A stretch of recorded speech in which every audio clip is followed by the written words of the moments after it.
बिस्मिल्लाहिर्रहमानिर्रहीम। Online students kindly confirm करें आवाज़, स्क्रीन, वीडियो सब ठीक है। आज हमारी 4th क्लास है। आज नया कुछ कवर करेंगे। लेवल 1 वीडियो गेम का पार हो चुका है, लेवल 2 पे हम पहुंच चुके हैं। लेवल 2 पे जाने से पहले लेवल 1 पे एक आध चीज़ है, उसको आंसर करते हैं। करेक्ट भाई? चलो सबसे पहले आप लोगों ने क्या पूछा? Question number 15। अच्छा, क्वेश्चन नंबर 15, उसमें क्या आपको प्रॉब्लम आया है क्वेश्चन नंबर 15 में? सही है, ज़कात डिडक्टेड फ्रॉम सेविंग्स। ओके, देखें, ये मैंने कोशिश ये की है कि आप लोगों को मैक्सिमम लेवल पे प्रैक्टिस कराने के लिए अलग अलग सिचुएशंस बनाई जाएं। यहाँ वर्ड क्या लिखा है? डिडक्टेड लिखा है। ओके, डिडक्ट का मतलब एट सोर्स किसी ने डिडक्ट किया होगा, तो एट सोर्स डिडक्ट होना निशानी है। किस चीज़ की निशानी है? कि ये बैंक होगा। तो भाई कहीं से भी डिडक्ट कर ले, अकाउंट से, सेविंग से, वो गलत करे सही करे, बताना क्या है, हमारा इससे ताल्लुक़ नहीं है। वो जाने, बैंक जाने, दूसरे लॉज जाने। हम टैक्स में सिर्फ एक चीज़ देखेंगे, और वो क्या है कि ज़कात नुशुर ऑर्डिनेंस के तहत ज़कात पे हुआ या नहीं हुआ। ज़कात नुशुर का मतलब क्या है? एट सोर्स ज़कात कट के गवर्नमेंट को मिलता है। तो ये क्लू था कि ऐसा हुआ, तो हम इसको भी ज़कात को कंसिडर करेंगे। ओके, चलें। और क्या था मेरे बच्चों? स्टार्ट करें आज का टॉपिक भाई। आज का टॉपिक स्टार्ट करें। सरचार्ज कहाँ ऐड होगा?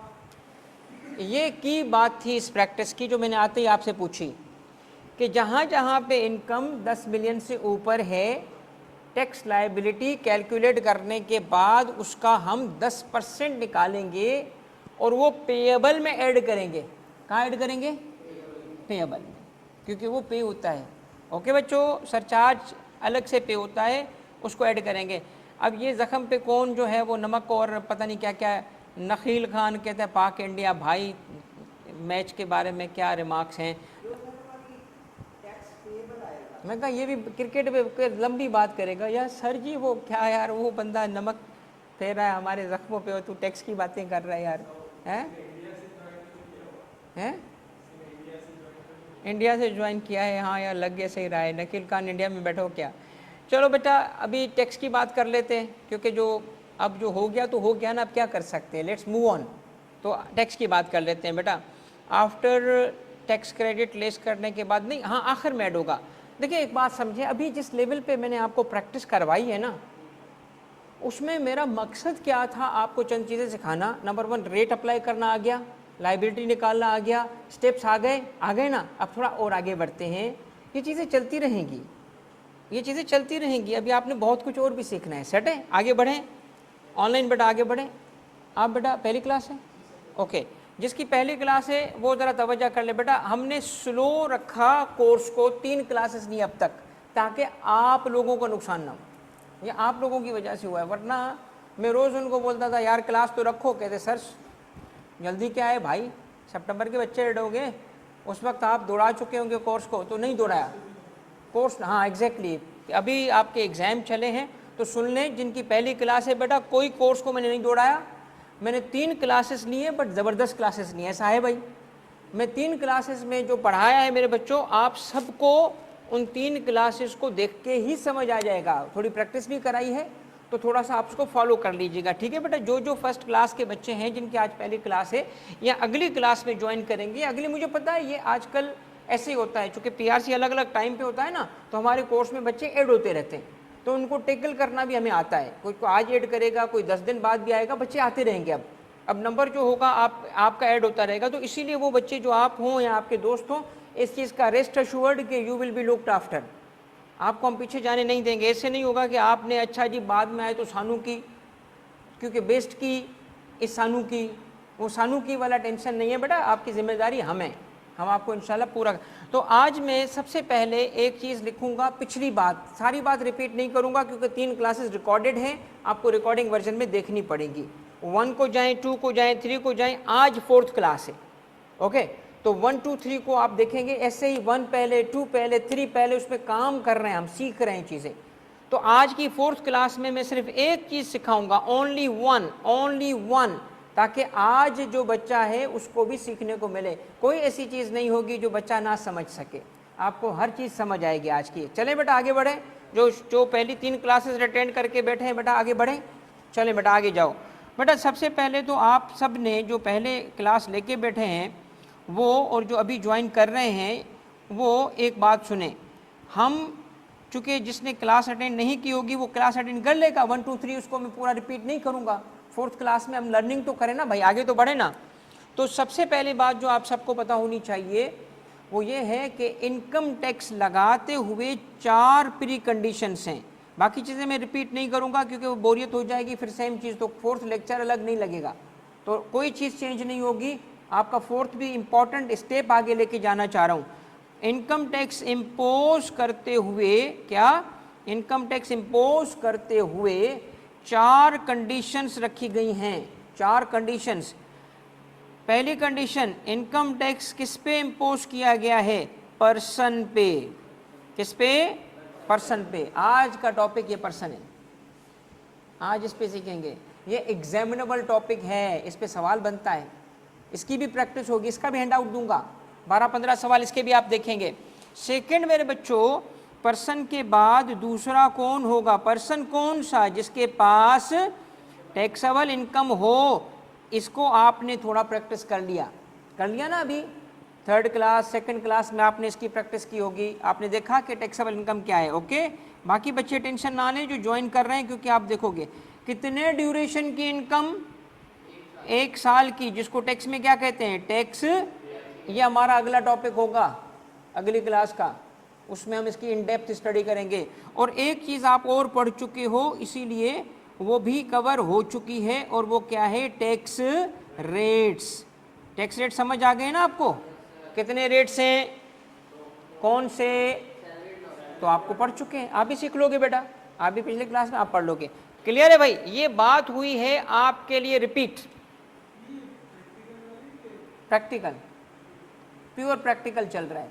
पूछो इससे, कितने सवाल हो गए भाई? हैंड आउट में कितने सवाल थे? 15 सवाल कर चुके हैं, ये प्योर प्रैक्टिकल चल रहा है। बट आप नए बच्चों को ऑन बोर्ड लेने के लिए मैं एक कॉन्सेप्ट दोहरा रहा हूँ। अब हम आ गए किस चीज़ पे? 4 कंडीशंस, ये याद करनी पड़ेंगी आप सबको। बताएं कौन सी प्री कंडीशंस हैं? इनकम टैक्स कब लगता है? जब आगे पर्सन हो और उसके पास टैक्सेबल इनकम कितनी? 5.5 लाख, 6 लाख, ये देखो है ना समझ। उसके बाद उसके हेड्स, क्लासिफिकेशन क्या है टैक्सेबल इनकम की? 5 हेड्स। कौन से? Salary, income from property, income from business, capital. तो आप लोगों ने चीज़ें याद की हुई है, शाबाश, I am happy man today. तो ये चीज़ें आप भी बेटा कर लोगे। लेक्चर 1 2 3 ओके ऑनलाइन बेटा, 1 2 3 लेक्चर को आप रिकॉर्डिंग में देखोगे। आओ, मगर इतना तो पता है ना, ये पॉइंट तो समझ आ गया ना कि टैक्स लगाने के लिए क्या ज़रूरी है? 4 चीज़ों का होना। कौन सी? पर्सन भी हो, उसके पास टैक्सेबल इनकम हो, उसके पास टैक्स, ये सारे पिछली क्लास में कवर हो चुके हैं।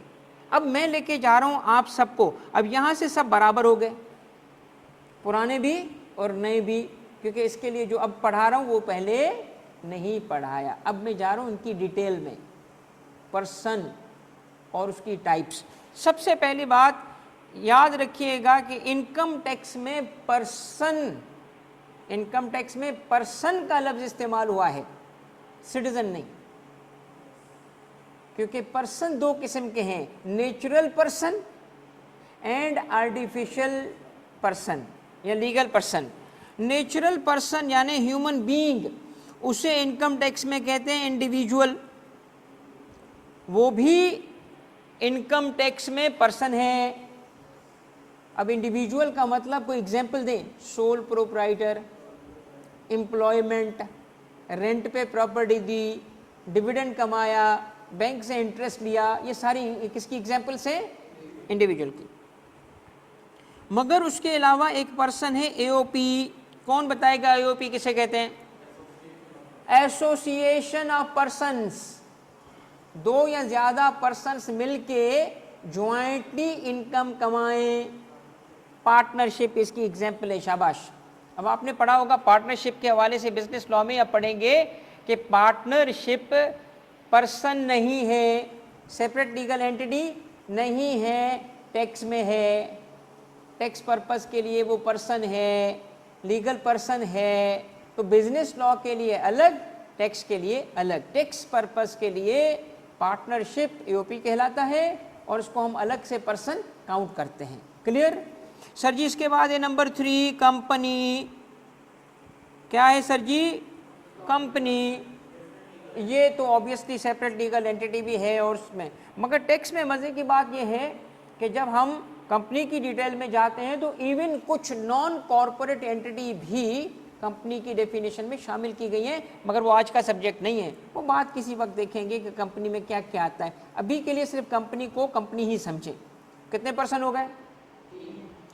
अब आपके कोर्स में इन 3 पर्सन्स में से न्यूमेरिकल बनता है इन 2 पर्सन्स पे। कौन से पर्सन्स पे बताओ? KF2 का न्यूमेरिकल लिमिटेड है फॉर इंडिविजुअल और फाइनल में किस पे बनेगा? कंपनी पे। इसका मतलब 3 किस्म की टैक्सेशन है, 3 किस्म की टैक्सेशन है, taxation of individual, taxation of AOP और टैक्सेशन ऑफ। इनमें सिमिलैरिटीज भी हैं, डिफरेंस भी हैं, सिमिलैरिटीज भी हैं, डिफरेंस भी हैं, मगर हमसे कम से कम न्यूमेरिकल में कंपनी पे सवाल नहीं पूछा जाएगा। कंपनी की थ्योरी आ सकती है मगर सवाल न्यूमेरिकल पे नहीं आ सकता। कितने पर्सन? 3। अब ये 3 पर्सन के बाद ये 3 पर्सन की लिस्ट नहीं रुकेगी, पर्सन और भी ज़्यादा हैं, मगर ये 3 इम्पॉर्टेंट हैं। इसके बाद आ रहा है नंबर 4th पर्सन, और वो 4th पर्सन है फेडरल गवर्नमेंट। कौन सी गवर्नमेंट? Federal government. ये भी पर्सन है, इसको भी पर्सन का स्टेटस है। उसके बाद आता है फॉरेन गवर्नमेंट, किसी और मुल्क की गवर्नमेंट, चाइनीज़ गवर्नमेंट पाकिस्तान में एक्टिविटी करे, उसकी बात हो रही है। उसके बाद है political sub division of foreign government. Foreign government की कोई पॉलिटिकल सब डिवीज़न पाकिस्तान में हो, कोई डिपार्टमेंट हो, तो फॉरेन गवर्नमेंट का पाकिस्तान में कौन सा प्रेजेंस होता है किसी उसकी पॉलिटिकल सब डिवीज़न के ज़रिए? एम्बेसीज। एम्बेसीज हैं, वो यहाँ कवर होंगी पॉलिटिकल सब डिवीज़न में। पॉलिटिकल सब डिवीज़न का मतलब क्या है? उसके डिपार्टमेंट्स, गवर्नमेंट के इदारे। एक तो गवर्नमेंट एज अ होल खुद नंबर 5 पे, सारी फॉरेन गवर्नमेंट नंबर 5 पे, उसका कोई विंग, कोई डिपार्टमेंट नंबर 6 पे अलग करके लिखा। ठीक है, क्योंकि गवर्नमेंट का मतलब कभी कभी डिस्प्यूट में होता है कि गवर्नमेंट की मीनिंग क्या है, तो क्लैरिफाई कर दिया गवर्नमेंट एज अ होल भी और एज अ पार्ट भी कवर्ड एज अ पर्सन। और आखिरी है public international organization. Public international organization सबसे आसान एग्जाम्पल है यूनाइटेड नेशंस। बताओ कितने पर्सन हैं? 7। अब 7 पर्सन्स में से फर्स्ट 3 पर्सन्स पे टैक्स है, आखिरी 4 पर्सन पे टैक्स नहीं है। तो पर्सन क्यों बनाया उसको? टैक्स लगाने के लिए नहीं, टैक्स की ऑब्लिगेशंस डालने के लिए, कोई काम देने के लिए। अंडर द लॉ उन पे कोई पाबंदी आनी है, कोई वजह आएगी। सबसे आसान तरीन ये लॉ क्या कहता है? कहता है मैं पर्सन पे एप्लीकेबल बनूंगा, तो पर्सन की डेफिनेशन में वो भी पर्सन बना दिए गए जिन पे टैक्स नहीं है, मगर इस लॉ की कुछ पाबंदियां हैं, इस लॉ के कुछ काम रखे गए उन पे, तो पर्सन बनाएगा तो काम रखेगा ना उन पे। आसान तरीन मिसाल क्या है कि जब एम्प्लॉई को सैलरी पे करोगे तो टैक्स डिडक्ट करोगे, तो इनको इसलिए पर्सन बनाया ताकि ये टैक्स डिडक्ट कर सकें। टैक्स का कुछ काम दिया गया है इनको, इनकी इनकम पे टैक्स नहीं है, तो फेडरल गवर्नमेंट पर्सन तो है, इनकम पे टैक्स नहीं है। फेडरल गवर्नमेंट को काम दिया है इस लॉ ने, बहुत सारे काम दिए हैं। एक काम क्या दिया कि टैक्स काटना अपने एम्प्लॉय की सैलरी से। यही काम किसके लिए? Foreign government. यही किसके लिए? एम्बेसीज। यही किसके लिए? International organisations. के टैक्स तो नहीं है, काम है उन पे, ऑब्लिगेशन है। बात समझ आ गई? तो आपका वास्ता इन 7 में से कितने पर्सन से पड़ेगा? 3। कौन से? इंडिविजुअल एओपी कंपनी, इनसे वास्ता पड़ेगा, मगर न्यूमेरिकल की हद तक किससे वास्ता पड़ेगा? That's it. क्लियर? क्या आपको ये बातें समझ आई मेरी?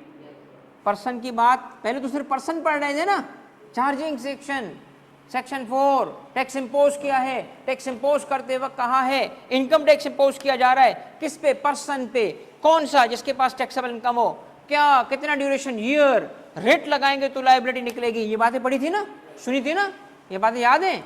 अगर ये बातें याद हैं तो अब आप पर्सन जब सुनोगे तो मतलब समझ आ जाएगा पर्सन का क्या है। पर्सन का मतलब क्या है? 7 पर्सन्स। कौन से? Individual, AOP, company, federal government, foreign government, political sub division of foreign government, और ये बात हो गई। क्लियर? आगे बढ़े। अब आता है आपका एग्जामिनेबल टॉपिक नंबर 1। बेटा आप नोटिंग कीजिएगा, साथ साथ जरूरी है नोटिंग। ये नोट्स आपको दे दूंगा, आपको मास्टर शीट भी, आपको सारी चीज़ें मिल जाएंगी, मगर लिखना इसलिए ज़रूरी है कि क्लास में लिखोगे तो क्लैरिटी आएगी। और इस दफ़ा केफ 2 को पास करने के लिए सबसे ज़्यादा इम्पॉर्टेंट स्किल्स हैं तीन स्किल्स हैं इस दफ़ा। कुछ नए हैं जो पहले नहीं चाहिए थे। पहला स्किल कॉन्सेप्चुअल क्लैरिटी, जिसकी कॉन्सेप्चुअल क्लैरिटी होगी वो पेपर अब पास करेगा। दूसरा जो हमेशा से ज़रूरी था, पहले भी था आज भी है, वो है न्यूमेरिकल की प्रैक्टिस। और तीसरा जो पहले नहीं था आज ज़रूरी हो चुका है, वो है ड्राफ्टिंग, केस स्टडीज़ की ड्राफ्टिंग। लिखना आना चाहिए, पहले ये ज़रूरी नहीं था, अब ज़रूरी बन चुका है। ये पेपर इसीलिए थोड़ा मुश्किल हुआ है। तो कॉन्सेप्ट बिल्डिंग पे मैं बहुत मेहनत करूँगा। कॉन्सेप्चुअल क्लैरिटी बन रही है कि नहीं बन रही है? क्या जिसने J1 से क्लासेस लिए वो कह सकता है कि मैं क्लियर हूँ कॉन्सेप्ट में? तो then I am a happy man, then I am a successful teacher. अगर आपको लग रहा है ना कि हाँ मुझे चीज़ें समझ आ रही हैं, न्यूमेरिकल की प्रैक्टिस कराई है मैंने, बिल्कुल ठीक है, 15-15 सवाल मैंने 2-3 दिनों में ही करा दिए। तो इसी तरीके से हम चलेंगे ताकि आपका पेपर इंशाल्लाह पास हो। अच्छा बच्चों, अब हम आते हैं इसके बाद पर्सन पे, बड़े इंपॉर्टेंट टॉपिक पे, और ये एग्जामिनेबल टॉपिक है, वो है रेजिडेंशियल स्टेटस। रेजिडेंशियल स्टेटस ये हमारा टॉपिक है। पर्सन के रेजिडेंशियल स्टेटस होते हैं 2। अगर कोई पर्सन है तो उस पर्सन के रेजिडेंशियल स्टेटस होंगे 2। या तो वो पर्सन रेजिडेंट पर्सन होगा या नॉन रेजिडेंट होगा। Resident person and non resident person, ये 2 पर्सन की कैटेगरी बन गई। तो 7 पर्सन्स 2 कबीलों में बढ़ गए। लालू प्रसाद चांडियो है ना, लालू प्रसाद यादव है, वो एक इंडियन पॉलिटिशियन है। तो ये कबीले हैं ना भाई, यादव या जो भी आप उसको बोलें। तो आपका कबीला पर्सन तक नहीं रुकेंगे, पूछेंगे आगे सरनेम क्या है। वो सरनेम क्या है? हर पर्सन का सरनेम होता है, वो 2 हैं। कौन से? रेजिडेंट और ये क्यों कैटेगरी बनाई गई है? इसकी वजह सुनिएगा। अब मैं न्यूमेरिकल लिखूंगा, पहले उसको लिखो और उसके बाद मुझे बताएंगे। चाहत फ़तेह अली खान बहुत बड़ा सिंगर है हमारे मुल्क का। सॉरी वो यार राहत फ़तेह अली खान, मैंने गलत बोल दिया। चाहत भाई जो है ना, अल्लाह उसको बहरहाल जन्नत नसीब करे। हाँ, बहुत बड़े सिंगर हैं। अच्छा, वो पिछले दिनों उसकी एक वीडियो आई बेचारे चाहत भाई की, यार मुझे शदीद दुख हुआ, सच्ची बता रहा हूँ, मुझे दिल से अफसोस हुआ। ये नहीं करना चाहिए यार, हालांकि वो इससे ज़्यादा डिज़र्व करता है। गलत बात, शदीद गलत बात है यार, इससे नहीं डिज़र्व ज़्यादा करता है, मतलब उसको सुनना नहीं चाहिए। वो बेसुरा है, उसको सुनना नहीं चाहिए, वो ये डिज़र्व करता है, उसको ना सुनो। मगर यार ये तकलीफ दे मरता, ऐसा नहीं करना चाहिए, ठीक है। और जिसने उसको अंडा मारा उसको 2 अंडे मारने चाहिए हमें। मगर बहरहाल चलो, तो चाहत की मैं बात नहीं कर रहा, मैं राहत की बात कर रहा हूँ। तो राहत फ़तेह अली खान जो है, ये बड़े अच्छे सिंगर हैं हमारे मुल्क के। राहत भाई जो हैं लोगों को राहत बख्शते हैं, खुद भी राहत में रहते हैं। अच्छा गाना गाते हैं तो लोगों को राहत मिलती है, और ख़ुद पैसे कमाते हैं तो फिर भी राहत में रहते हैं। तो दोनों तरीके से उसको राहत है, नाम की राहत और रियल भी राहत। आए जी, इसने सर जी टैक्स ईयर 2025 में बताएं 2025 का क्या मतलब हुआ? 30 जून 2025। शाबाश, ये हमने पढ़ा था, जिसने नई क्लास अटेंड की है बेटा। टैक्स ईयर कहते हैं जुलाई से जून को। किसे कहते हैं बेटा? जुलाई से जून को। तो जून में कब एंडिंग होगी उसकी? 30 जून। और जो साल लिखूंगा, आप सपोज करो अगर मैं लिखूं टैक्स ईयर 2018, तो क्या बोलोगे? 30 जून 18, ये याद रख लो बस। तो बिगिनिंग कब हुई होगी? 1 जुलाई। चलो अगर मैं बोलूं टैक्स ईयर 2023, एंडिंग ही बताते हैं ना, एंडिंग क्या हुई इसकी?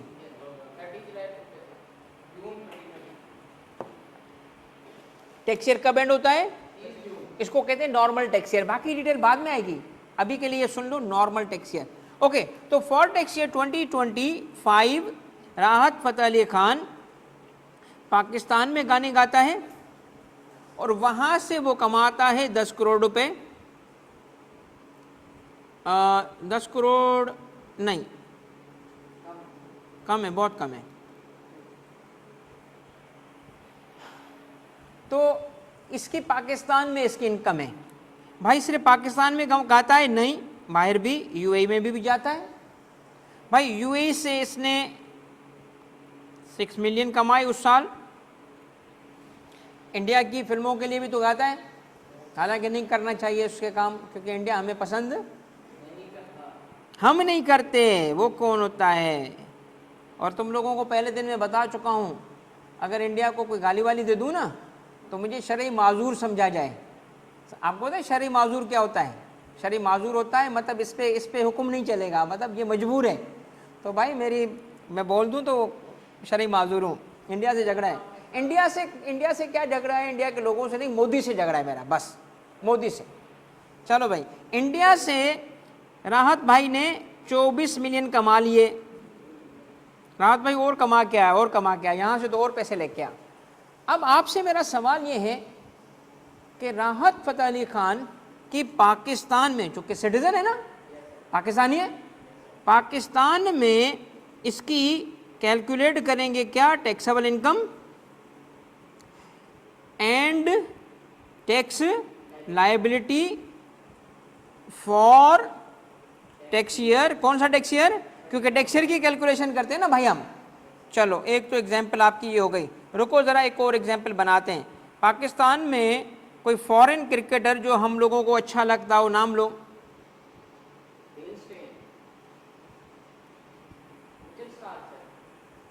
कौन सा? मैंने कहा कोई फीमेल खिलाड़ी का नाम लोगे तुम यार, कि क्या यार तुम यार। ऑस्ट्रेलिया का, चलो भाई जॉस बटलर। चलो भाई जॉस बटलर जो है, जेबी भाई की एग्जाम्पल लेते हैं। जेबी भाई पाकिस्तान आए, प्लेयर अच्छा है बट गलत जगह पे पैदा हुआ ना यार, देख समझ, कोहली का क्या यार। चलो भाई आगे बढ़ो। तो जेबी भाई जो हैं ये हैं किस कंट्री से इसका ताल्लुक है भाई? इंग्लैंड से। ओके, इंग्लैंड का बंदा टैक्स ईयर, मैं कलर चेंज कर चुका हूँ ताकि बात समझ आए, 2025 में पाकिस्तान खेलने आया। एक सीरीज़ खेली, दूसरी सीरीज़ खेली, कुछ डेज पाकिस्तान में रहा, तो इसने पाकिस्तान से कमाया, इसने भी कमाया। सपोज करते हैं ये पाकिस्तान से इसने ज़्यादा नहीं 6 मिलियन पाकिस्तान रुपये में कमा लिए, मगर चूँकि पाकिस्तान में आना कम हुआ और यूके से जो उसका अपना मुल्क है उसने बड़े मंडके पैसे कमा लिए।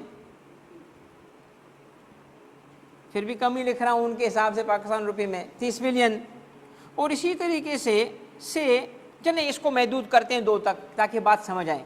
अब पाकिस्तान में आपको जेबी की क्या taxable income and tax liability calculate करनी है फॉर टैक्स ईयर 2025। आपको फ़र्क देख रहे हो दोनों केसेस में? इसमें क्या फ़र्क है?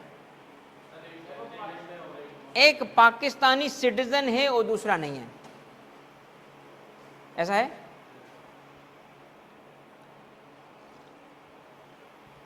सही। अब आप जरा तवज्जो कीजिएगा, पाकिस्तान में देश कितने अब्दुल रहमान अभी हम बताएंगे आपको। पाकिस्तान में अब हमने एक बहुत टैक्स का बुनियादी उसूल सीखना है आज, और वो उसूल ये है कि सबसे पहले हम किसी भी टैक्स पेयर की जब टैक्सेबल इनकम कैलकुलेट करेंगे, क्या कैलकुलेट करेंगे? टैक्सेबल इनकम किसी ईयर की, तो हमें उस पर्सन का रेजिडेंशियल स्टेटस तय करना है। क्यों? क्योंकि पर्सन दो किस्म के होते हैं। पर्सन का सबसे पहले आप क्या करोगे? रेजिडेंशियल स्टेटस तय करोगे, देखोगे कि क्या वो पाकिस्तान में रेजिडेंट है या नॉन रेजिडेंट हैं। इससे क्या होगा? सुनना, इससे क्या होगा? अगर आपने पर्सन का ये स्टेटस तय कर लिया तो उससे एक चीज़ तय हो जाएगी, और वो ये है कि अगर वो रेजिडेंट बना तो हम ऐसे पर्सन की Pakistan source income as well as foreign source income दोनों कहाँ टैक्स करेंगे? पाकिस्तान में टैक्स करेंगे। तो किसकी इनकम पाकिस्तान में टैक्स कर रहे हो? सारी की सारी। किस बंदे की? रेजिडेंट की, जो रेजिडेंट है। क्यों? क्योंकि रेजिडेंशियल स्टेटस से स्कोप ऑफ इनकम तय हो जाता है। क्या तय हो जाता है? Scope of income. Scope of income का मतलब क्या है? कौन सी इनकम, कितनी इनकम पाकिस्तान में टैक्स होगी या नहीं होगी। Are we clear?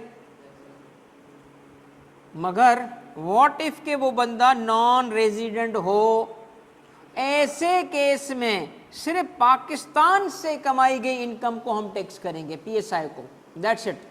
कहाँ? पाकिस्तान में हम सिर्फ और सिर्फ उसकी पाकिस्तान में कमाई गई टैक्स इनकम को टैक्स करेंगे, फॉरेन सोर्स इनकम को टैक्स नहीं करेंगे। अब ये बहुत बुनियादी उसूल है। पहला कलमा तैयब पढ़ाते हैं ना, टैक्स की पहली बात जो याद कराऊंगा वो ये है, यू शुड नो दिस। इसका मतलब देखिए कैसी चीज़ें कनेक्ट हो रही हैं। ये देखो, इसका मतलब देखें, इनकम टैक्स लगाने के लिए 4 की कॉन्सेप्ट्स। पहली कंडीशन, पहली रिक्वायरमेंट क्या है? पर्सन का होना।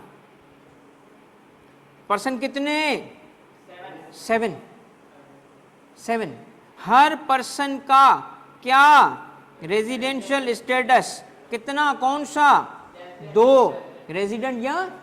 इससे क्या तय होता है? इससे ये तय होता है कि अगर वो रेजिडेंट बन गया तो फिर उसकी पूरी इनकम पाकिस्तान में टैक्स होगी, नॉन रेजिडेंट रहा तो उसकी सिर्फ पाकिस्तान सोर्स इनकम। चीज़ें कनेक्ट है कि नहीं है? कनेक्ट हो गई? समझ आ गई? अब foreign source income, PSI Pakistan source, FSI foreign source. Clear भाई?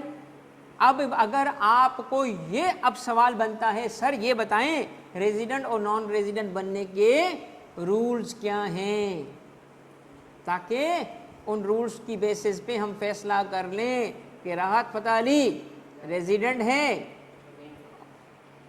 और बटलर रेजिडेंट है या नहीं है। याद रखना, सिटीजनशिप की बुनियाद पे नहीं। कई ऐसे साल गुजरे हैं जब राहत फ़तेह अली पाकिस्तान में नॉन रेजिडेंट था। हाँ, नॉन रेजिडेंट था, क्योंकि रेजिडेंसी का ताल्लुक, कनेक्शन ज़रूर है, डिपेंड नहीं करता कि अगर पाकिस्तानी सिटीज़न है तो वो रेजिडेंट होगा। नहीं, रेजिडेंशियल स्टेटस टैक्स का अपना कॉन्सेप्ट है। अब आप क्या सीखोगे बताओ?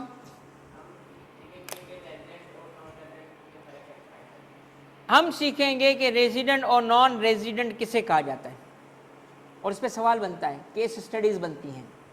इस पे एक सवाल आता है कि एक सिनारियो में बताएं ये बंदा रेजिडेंट है या नॉन रेजिडेंट है, और जब वो सीख लोगे तो आपको पता चल जाएगा।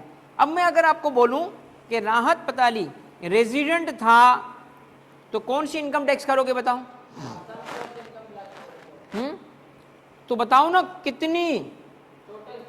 सारी सारी कितनी भाई?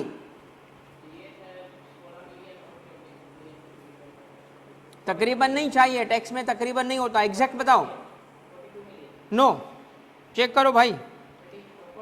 40 मिलियन की इनकम राहत फ़तेह अली की पाकिस्तान में टैक्स हो जाएगी अगर राहत फ़तेह अली क्या निकला? रेजिडेंट निकला। अगर ये हमारे रूल्स के तहत रेजिडेंट बना तो क्या हो जाएगा, उसकी इनकम कितनी 44 मिलियन पाकिस्तान में टैक्स हो जाएगी। मगर अगर ये हमारे रूल्स के तहत नॉन रेजिडेंट निकला टैक्स ईयर 25 के लिए, तो कितनी इनकम टैक्स करोगे?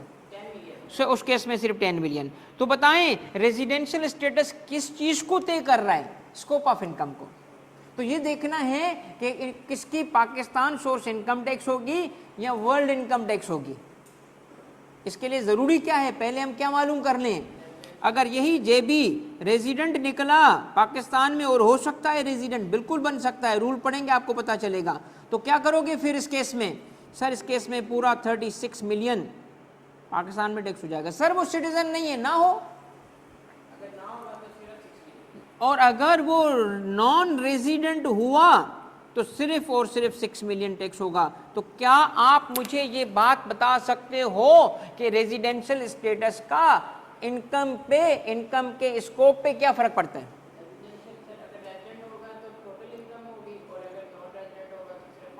तो आप यूं बोलें रेजिडेंट होगा तो पीएसआई एफएसआई दोनों पाकिस्तान में, और नॉन रेजिडेंट होगा तो सिर्फ पीएसआई पाकिस्तान में टैक्स होगा। करेक्ट? Online correct? जी बेटा।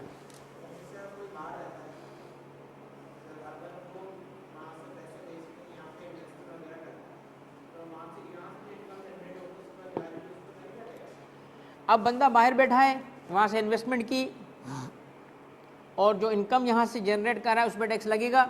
इसका जवाब देने से पहले हम रेजिडेंट नॉन रेजिडेंट देखेंगे। अगर वो नॉन रेजिडेंट है तब भी इनकम पे टैक्स लगेगा, इनकम पाकिस्तान सोर्स है।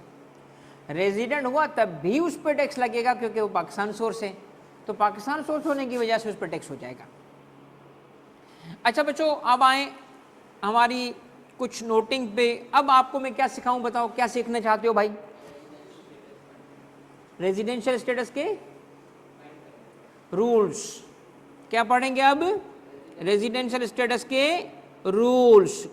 तो एक पहला पर्सन कौन सा है? नहीं, पहला पर्सन क्या है? 7 में से पहला पर्सन इंडिविजुअल। इंडिविजुअल किसे कहते हैं? नेचुरल पर्सन को, ह्यूमन बीइंग को। इसके लिए रेजिडेंट बनेगा या नहीं बनेगा, रूल्स हैं। और वो रूल्स कितने हैं? 3 रूल्स हैं जो आपको पढ़ने हैं। पहले रूल के तहत रेजिडेंट है कि नहीं है, दूसरे रूल के तहत रेजिडेंट है कि नहीं है, तीसरे रूल के तहत रेजिडेंट है या नहीं है। ये चीज़ आपको समझनी पड़ेगी।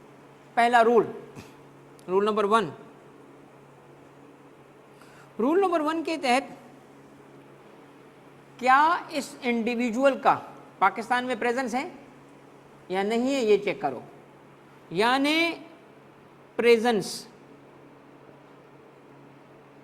इन पाकिस्तान चाहिए। पाकिस्तान में आया या नहीं आया? पाकिस्तान में क्या चाहिए बच्चों? प्रेजेंस इन पाकिस्तान चाहिए उस इंडिविजुअल का, चाहे वो राहत पतली हो, जेबी हो, एबी हो, कोई भी हो। क्या चाहिए? प्रेजेंस। ओके, ऑनलाइन ठीक है बेटा? ये आपको एग्जामिनेबल टॉपिक है, इस पे सवाल बनता है, बता रहा हूँ। और अगली क्लास में जब आपको आईकेप के सवाल सामने रखूंगा ना, तो ये जो कुछ पढ़ रहे हो तुम, ये चीज़ तुम्हें काम आ जाएगी। प्रेजेंस इन पाकिस्तान, कितना प्रेजेंस इन पाकिस्तान ऑफ कितने डेज का?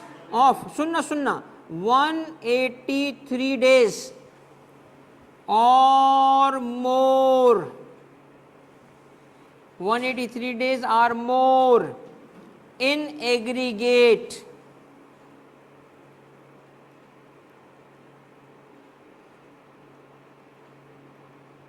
In aggregate, 183 or more in aggregate in a tax year. हाँ बेटा, 183 days है, days 183 days और more in aggregate in a tax year. ये तीनों बहुत इंपॉर्टेंट पॉइंट्स हैं इसके। पहली चीज में सबसे पहले जो फर्स्ट रिक्वायरमेंट थी वो है प्रेजेंस होना चाहिए, फिजिकल प्रेजेंस। पाकिस्तान आया कि नहीं आया? आया। ओके, आया। कितने डेज? नहीं 183 नहीं, 183 डेज और मोर।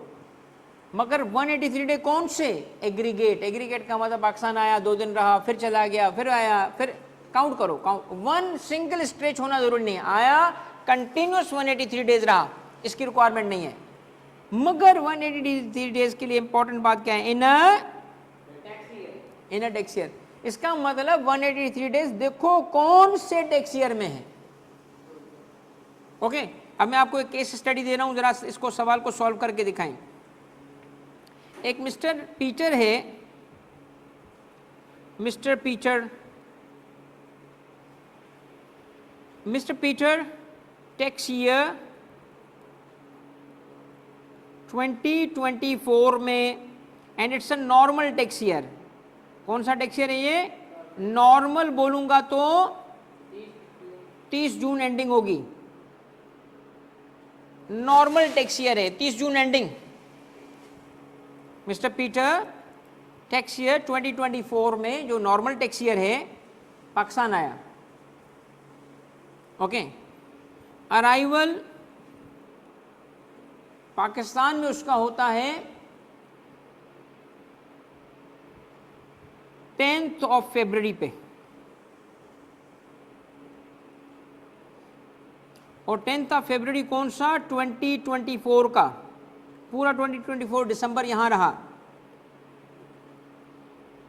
डिपार्चर हुआ पाकिस्तान से 20th ऑफ जुलाई 2025 पे। ओके, इसका रेजिडेंशियल स्टेटस तय करो।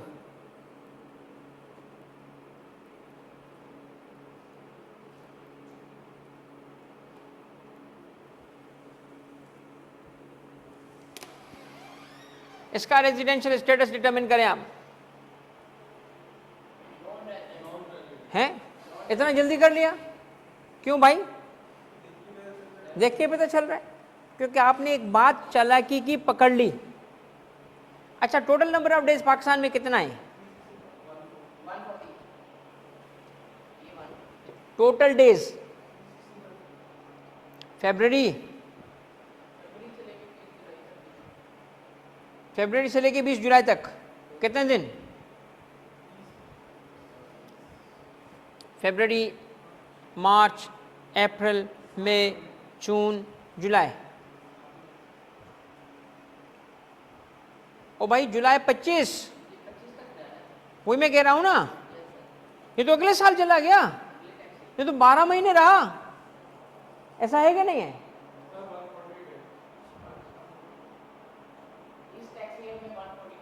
एक इसमें ट्रिक क्वेश्चन है। ट्रिक क्या है? दो टैक्स ईयर आ रहे हैं। सवाल मैंने किस पे पूछा है? नहीं, सवाल मैंने 25 पे पूछा है, डेटा मैंने 24 का दिया है। ट्रिक क्वेश्चन है। ओ भाई, एक महीना रहा है, ये देखो जुलाई 25, ये देखो। तो आप ट्रिक क्वेश्चन में फंस गए। आप 24 का स्टेटस मुझे बता रहे हो, मैं 25 का पूछ रहा हूं। तो 25 में रेजिडेंट बना कि नहीं बना? सोचने की बात यह है, 25 एंड कब होगा? 25 एंड होगा 30 जून 25 पे। अब आप सोचो कि पूरा साल रह गया ना, रेजिडेंट है। सवाल 25 पे पूछा है मैंने, रेजिडेंट है भाई। तुम जवाब मुझे किसका दे रहे हो? 24 का, क्योंकि आपने ऊपर 24 देख लिया था। ट्रिक क्वेश्चन था, मुझे पता था फंस जाओगे। चलो मैं 24 कर देता हूँ, आपकी बात मान लेता हूँ, 24। देखिए, इसका मतलब क्या था? एक बात हाईलाइट करनी थी आपके सामने कि रेजिडेंशियल स्टेटस के लिए ज़रूरी क्या है, क्या देखना? टैक्स ईयर को देखना बहुत ज़रूरी है। ठीक है बच्चों? तो इसका मतलब आपको पता होना चाहिए एग्जैक्ट नंबर ऑफ डेज। क्या पता होना चाहिए? एग्जैक्ट नंबर ऑफ डेज, कि पाकिस्तान में कितने महीने, कितने साल नहीं, डेज पता होने चाहिए। क्यों डेज पता होने चाहिए? क्योंकि हम 183 देखना है। तो 183 कौन सा देखूंगा जिस पे सवाल बना? अब सुनो, ईयर जरूर निकाल लेना। सबसे इंपॉर्टेंट स्टेप इस सवाल का ये होता है, ईयर मालूम करो। 24 से ना, तो 24 का मतलब क्या हुआ? 1/7/23 से लेके 30/6/24 तक पाकिस्तान में उसके कितने दिन बने, ये है आपका। अगर इसमें उसके दिन कम बने, जैसे आया कब, फरवरी 24 पे, तो इसका मतलब क्या है, फरवरी को हम देखेंगे, फरवरी में कितने दिन आया, 18 नहीं, किस दिन आया है, ये देखो 10th पे आया ना, तो मैं 10th लिख लेता हूँ, 10th पे पाकिस्तान आया। चलो आगे बढ़ो, छोड़ो अभी इसको कि कितने दिन रहा। उसके बाद फरवरी के बाद क्या है, मार्च, उसके बाद अप्रैल, उसके बाद मई, और उसके बाद जून, उसके बाद बस आगे जाएंगे नहीं, यहाँ रुक जाएंगे। क्यों रुकेंगे सर, हमने यहाँ रुकना था, हमने यही तो कहा कि टैक्स ईयर में हमें इस पे रुकना होगा। कहाँ रुकना होगा, टैक्स ईयर की एंडिंग पे। ये देखो टैक्स ईयर के लिए कैलकुलेशन होती है भाई, डेज नहीं गिनने, किसी ईयर में गिनने, इस ईयर में कितने बने। तो टैक्स ईयर किस पे सवाल पूछा गया, 24 पे। तो 24 का मतलब क्या हुआ, बताओ 24 का क्या मतलब हुआ, जुलाई से जून। तो आज स्टार्ट करते वक्त मैंने क्या कहा था, टैक्स ईयर बताओ, इसलिए तो कहा था कि रिफ्रेश करा दूं। तो 24 का मतलब है 30 जून 24। तो 30 जून 24 रुक गए ना हम। आओ जरा अब दिन गिनते हैं, ये कब तक था, पूरा महीना काउंट होगा, 30 भी काउंट होगा, सही है। फरवरी में डे ऑफ अराइवल है ना, वो है 10 फरवरी, वो काउंट होगा कि नहीं होगा, वो काउंट होगा। तो उस केस में कितने दिन बने, 19, 18 नहीं 19। तो पहली चीज अब सुन लो बेटा, डे ऑफ डिपार्चर और डे ऑफ अराइवल और नॉन वर्किंग डेज काउंट होते हैं। ये क्लैरिफिकेशन आज सुन लें। जब हम काउंटिंग करते हैं डेज की, क्या करते हैं, काउंटिंग करते हैं डेज की, तो उसमें डे ऑफ अराइवल चाहे पार्ट ऑफ अ डे हो, डे ऑफ डिपार्चर चाहे पार्ट ऑफ अ डे हो, ऑल नॉन वर्किंग डेज, काम ना हो रहा हो, ये सारे के सारे, चाहे वो लीव हो, सिक लीव या स्ट्राइक, लॉकआउट, लॉकडाउन, किसी भी वजह से काम ना हो रहा हो, इन सारे डेज को पाकिस्तान में फुल डे काउंट किया जाएगा। यानी अराइवल वाला भी डे काउंट करेंगे, डिपार्चर वाला भी पाकिस्तान में डे काउंट करेंगे। हाँ अलबत्ता एक डे काउंट नहीं होता, एक डे काउंट नहीं होता, नॉट काउंटेड, और वो डे क्या है, इन ट्रांजिट डे। क्या, इन ट्रांजिट डे। ये क्या होता है इन ट्रांजिट डे, एक फ्लाइट चलती है, कहाँ से, एक फ्लाइट चलती है न्यूजीलैंड से, उसने जाना है चाइना, मगर उसने लैंडिंग की पाकिस्तान में, और वहाँ से फिर कनेक्टिंग फ्लाइट के ज़रिए वो चाइना चले गए। अब जो बंदा पाकिस्तान में अराइवल कर चुका है, मगर क्या पाकिस्तान आ रहा था या कनेक्टिंग फ्लाइट है, यानी इन ट्रांजिट था पाकिस्तान में, क्योंकि उसको किसी और मुल्क जाना है, ऐसा प्रेजेंस पाकिस्तान का काउंट नहीं करेंगे, क्योंकि वो काउंटेड नहीं होता। प्लीज ये लिख लो, काउंटिंग के ये रूल्स लिख लो, नोट्स में भी है, मास्टर शीट में भी है, बट लिख लो ताकि आप आज रिवाइज कर सको। और क्लास की एक खूबी आपको पता है, हम ग्रुप पे क्या करते हैं शाम को, क्या वो यूजफुल है, क्या आप चाहते हो कि सारे कोर्स का मैं इस तरह करूं, इसी तरह करूंगा बेटा। हर दिन क्लास के एंड पे मैं ग्रुप में एक समरी वॉइस नोट शेयर करता हूं, जिसमें पूरे क्लास में हमने जो पढ़ा उसको समराइज कर देता हूं, उससे भी आपको रिवीजन मिल जाती है। सही है बच्चों, ऑनलाइन बेटा लिख लिया, वापस जाओ, रूल रिपीट करो, बताओ मुझे कि हम जब रेजिडेंशियल स्टेटस सीख रहे हैं, किसका, इंडिविजुअल का, रूल नंबर 1 में कितने पॉइंट्स थे, 3। कौन सा, बंदा पाकिस्तान में प्रेजेंट हो, कितने दिन, 180 days or more in aggregate, in aggregate भी है कि आना जाना लगा रहे तब भी काउंट करो, और तीसरा क्या है, टैक्स ईयर। तो पहले टैक्स ईयर डिटरमिन करो, देखो कौन कहाँ मैंने 183 कहाँ काउंट करना है, और इसमें 183 डेज की काउंटिंग में हम आना जाना कैसे कैलकुलेट करेंगे, उस्मान डिसिप्लिन पे बिल्कुल होगा मेरा बच्चा, ये तो बहुत बेसिक रिक्वायरमेंट है आप सबकी। डिसिप्लिन का मतलब क्या है? Self discipline.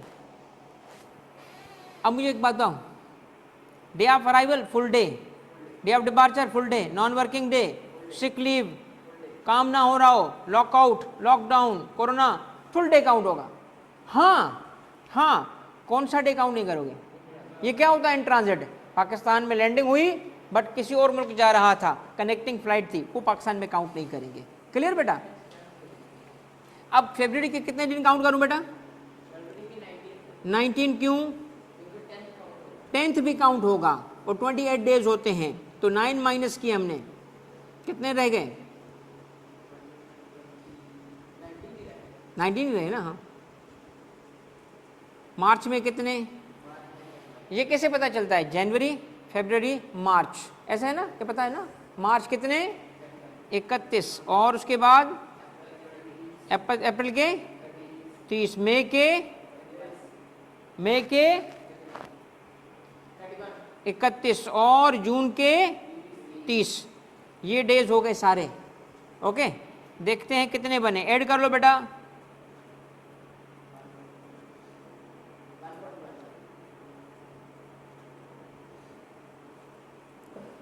141। अब पाकिस्तान में टैक्स ईयर ये है, और टैक्स ईयर वो क्या कहला रहा है? कौन सा टैक्स ईयर कहलाएगा? ये कहलाएगा टैक्स ईयर 2024, और उसमें कितने डेज का प्रेजेंस है? 141। तो क्या बना? Non resident. Is non resident. कितने डेज चाहिए थे? 183 और मोर, वो तो नहीं है ना। तो नहीं, मैंने चेंज किया सवाल, मैंने 24 कर दिया था। अगर 25 का निकालेंगे तो मैं आप पे सवाल छोड़ रहा हूं 25, तो 25 कब से निकालोगे? तो पहले 25 की बिगिनिंग क्या है? 1 जुलाई 24। एंडिंग क्या है? एंडिंग क्या है? 30 जून 25। तो वो तो सारा साल आ गया पाकिस्तान, तो रेजिडेंट है। फॉर टैक्स ईयर हम क्या लिखेंगे? For tax year 2025 Peter is resident, for tax year 2024 Peter is non resident. Clear हो गई बच्चों? क्लियर हो गया? रेजिडेंशियल स्टेटस, ऐसे सवाल भी ऐसे बनता है जैसे मैंने बनाया, पक्का सवाल होता है आपका रेजिडेंशियल, ऐसे केस गिवन होता है, आपने डेज निकालने और उसकी प्रैक्टिस करेंगे हम। अच्छा, एक चीज़ बस आपको बताऊं, मुझे एक बात बताइएगा सारे बच्चे, टैक्स ईयर की थोड़ी सी और बात करने के लिए मैं रिपीट करना चाहता हूँ, what is a tax year? What is a tax year? क्योंकि रेजिडेंशियल स्टेटस के लिए टैक्स ईयर का कॉन्सेप्ट क्लियर होना जरूरी है, वरना गलत जवाब आएगा। टैक्स ईयर का अभी थोड़ा सा आगे चल के थोड़ी और तफसील तो आएगी, मगर टैक्स ईयर का कुछ इतना पता हो आपको कि सबसे पहले टैक्स ईयर कहते हैं पीरियड ऑफ 12 मंथ्स को। करेक्ट? कौन सा 12 मंथ्स जो के एंडिंग कहां पे हो? एंडिंग ऑन 30 जून। इस टैक्स ईयर को एक नाम भी दिया गया है, बताएं क्या नाम इसका? Normal tax year. तो अगर 30 जून पे एंड होगा तो कौन सा टैक्स ईयर कहलाएगा? Normal tax year. मगर आगे चल के हम पढ़ेंगे कि इसके अलावा एक और भी पॉसिबिलिटी है, और वो क्या है कि अगर पीरियड ऐसा हो जो 12 मंथ्स का हो, मगर एंडिंग डेट अदर दिन 30 जून हो, तो ये भी मुमकिन है, ये भी मुमकिन है। एंडिंग डेट अदर दिन 30 जून हो। अब इसकी मिसाल देता हूं, एग्जाम्पल, कैलेंडर ईयर। बताएगा कोई कि कैलेंडर ईयर किसको कहते हैं? 1 जनवरी से लेके 31 दिसंबर को कैलेंडर ईयर कहते हैं। तो अगर किसी को ये टैक्स ईयर अलॉट हो जाए तो ऐसे टैक्स ईयर को कहते हैं स्पेशल टैक्स ईयर। क्या कहते हैं? अब यह आपको स्पेशल टैक्स ईयर, बाकी डिटेल बाद में पढ़ेंगे इस टॉपिक से लिंक करके, क्योंकि एग्जामिनर ये बात पूछता है, इसलिए मैंने दो बातें बताई। अब मैं आपसे टैक्स ईयर पे से ज़्यादा नहीं सिखाऊंगा, इसके बाद अगला टॉपिक टैक्स ईयर है, उस वक्त और 30 की चीज़ें सीखेंगे। आज के लिए इतना ही। कि बस टैक्स ईयर का इतना पता हो, मगर क्या पता हो टैक्स ईयर दो किस्म के। कौन से किस्म के टैक्स ईयर हैं बच्चों? सर एक है टैक्स ईयर जिसको हम कहते हैं नॉर्मल टैक्स ईयर, दूसरे को क्या कहते हैं? दूसरे को हम कहते हैं special tax year. Normal tax year की निशानी ये पीरियड ऑफ 12 मंथ्स है, पीरियड ऑफ 12 मंथ्स है नहीं, मगर स्पेशल टैक्स ईयर भी तो पीरियड ऑफ 12 मंथ्स है। कौन से 12 मंथ्स?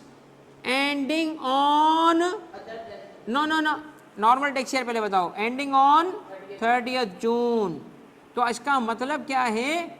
टैक्स ईयर में दोनों तरफ एक कॉमन चीज है, और वो क्या है दोनों तरफ?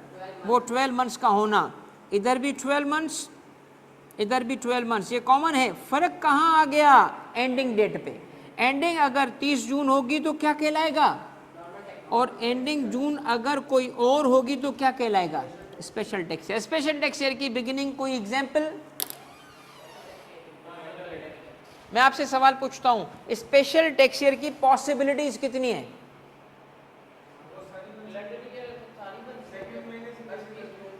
तीस जून ना हो और सारी की सारी पॉसिबिलिटीज का मतलब थियोरेटिकली स्पीकिंग कितने दिन? 364 पॉसिबिलिटीज हैं उसकी। एक दिन छोड़ो तो 364 पॉसिबिलिटीज हैं, अनलिमिटेड नहीं 364, क्योंकि डेज साल में हैं ही कितने, और लीप ईयर हो गया तो फिर उस सूरत में। अब आप सुनिएगा, इसकी तफसील हम टैक्स ईयर में पढ़ेंगे, मगर अभी के लिए सिर्फ इतना था कि अगली जो प्रैक्टिस कराऊंगा ना एक एक सवालों की, उसमें ये बात आ रही है, इसलिए मैंने आपको सिखा दी कि फंसो नहीं उसमें। अब मैं आपसे सवाल पूछता हूँ, वापस आऊँ, कनेक्ट करूँगा, वापस आके कनेक्ट करता हूँ। बताएं मुझे, आज का लेक्चर जो मैंने शुरू किया मैं वहाँ तक लेके जा रहा हूँ आपको। ये बताओ रेजिडेंशियल स्टेटस पर्सन का, पहले तो पर्सन कौन से भाई? सबसे पहले चलो इससे भी पहले लेके जाता हूँ, बताओ जो आज मैंने आपको शुरू से पढ़ाया। मैं आपसे सवाल करना चाहता हूँ, इनकम टैक्स लगाने के लिए प्री कंडीशंस हैं कि इनकम टैक्स लगेगा बशर्ते के 4 कंडीशन पाई जाए। कौन सी? पर्सन का होना, उसके पास टैक्सेबल इनकम हो, टैक्स ईयर गुजर जाए। अब टैक्स ईयर थोड़ा बेहतर समझ आ रहा है? कितने किस्म का? कितने आदमी थे सरदार? 2। कौन से? Normal tax year and special tax year. Clear? आज का टॉपिक क्या था? पर्सन। पर्सन कितने? 7। शाबाश। कौन से? Individual, AOP, company. हमने पर्सन को 2 पार्ट्स में क्यों डिवाइड किया? Group A, group B. Group B पे टैक्स नहीं है तो पर्सन क्यों बनाया गया? उन पे कुछ ऑब्लिगेशन, प्रोसीजरल ऑब्लिगेशन रखनी थी। ऑब्लिगेशंस होंगी प्रोसीजर की। कैसे? एग्जाम्पल क्या? एट सोर्स टैक्स काटना लोगों से, सैलरी पे टैक्स काटना, कुछ काम दिया गया है इसको, ऑब्लिगेशन रखी गई है। टैक्स नहीं है इन पे, इनकम पे टैक्स नहीं है बट ऑब्लिगेशन है। तो फर्स्ट 3 पर्सन्स कौन से हुए? इनमें भी मैंने फर्क किया। फर्क ये किया कि हमारे कोर्स के हिसाब से न्यूमेरिकल किसका बनेगा? इंडिविजुअल और एओपी का। कंपनी का क्यों नहीं बनेगा? क्योंकि वो आपका सीफेप में वहाँ न्यूमेरिकल बनता है उसका, वो कोर्स ही कंपनी का एक तरीके से। सही है भाई? तो क्लैरिटी है ना कि नहीं है? अब हमने कहा यहाँ पहुँचे और फिर कहा कि 7 पर्सन्स में फर्दर क्लासिफिकेशन की गई है रेजिडेंशियल स्टेटस की, कि हमें पहले तय करना पड़ेगा, एग्जामिनर नहीं बताएगा, हम तय करेंगे रेजिडेंट है या नहीं है। क्योंकि इससे क्या तय हो जाता है? रेजिडेंट बनने से क्या बन जाता है? टोटल नहीं बोलो, वर्ल्ड इनकम बोलो। टर्म है वर्ल्ड इनकम, और वर्ल्ड इनकम भी नहीं है, हकीकत में क्या है? Pakistan source income as well as foreign source income. PSI FSI दोनों पाकिस्तान में tax. Are we clear? Are we clear? और अगर नॉन रेजिडेंट है तो? अब आए इस चीज पे कि रेजिडेंट बनते कैसे हैं, उसका बनने का रूल नंबर 1 सामने लिखा है आपके। ये है वो पहला रूल जिसके जरिए आपको पता चलेगा कि इंडिविजुअल रेजिडेंट है कि नहीं है। ये आपको अप्लाई करने का तरीका मैंने ये केस स्टडी बना दी। क्लियर? समझ आ रही है ना चीजें? क्लियर है कि नहीं है? मेरे बच्चों बताओ क्लियर है कि नहीं है? रूल नंबर 1 याद करो, बताओ क्या है? Presence in Pakistan, keyword is presence, okay,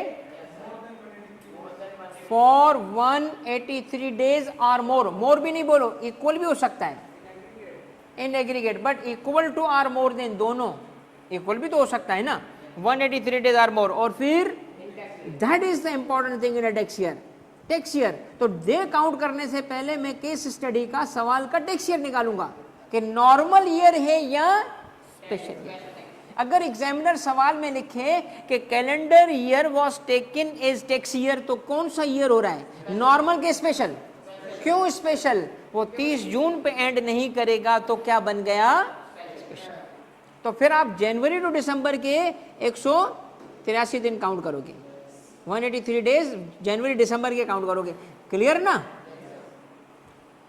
अच्छा बच्चों, अब थोड़ा एक स्टेप आगे, और वो स्टेप है रूल नंबर 2।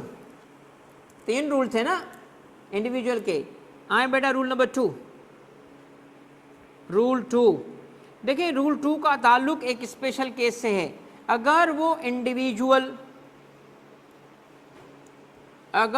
इंडिविजुअल जिसकी हम रेजिडेंशियल स्टेटस को तय कर रहे हैं, अगर वो इंडिविजुअल कौन हो,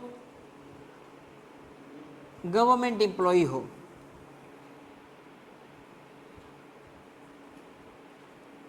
एम्प्लॉई और ऑफिशियल, कोई भी लफ्ज़ इस्तेमाल हो सकता है, किसका, फेडरल गवर्नमेंट का या प्रोविंशियल गवर्नमेंट का, मगर लोकल गवर्नमेंट यहां कवर्ड नहीं है, 2 गवर्नमेंट्स हैं। पहली बात क्या देखेंगे, इंडिविजुअल है, यस है, कौन है, एम्प्लॉई और ऑफिशियल, जॉब करता है किसके पास, गवर्नमेंट के पास, कौन सी, फेडरल और प्रोविंशियल। और फिर हम देखेंगे कि ये इंडिविजुअल पोस्टेड अब्रॉड है, पोस्टेड अब्रॉड, जी मेरे बेटा, प्रोविंशियल,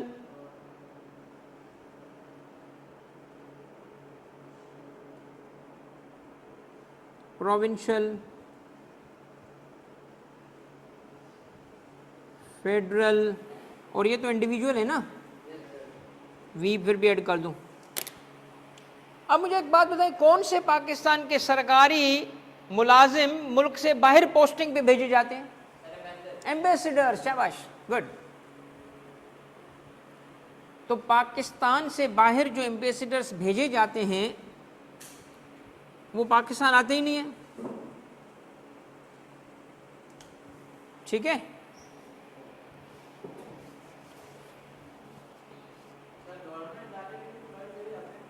जी बेटा,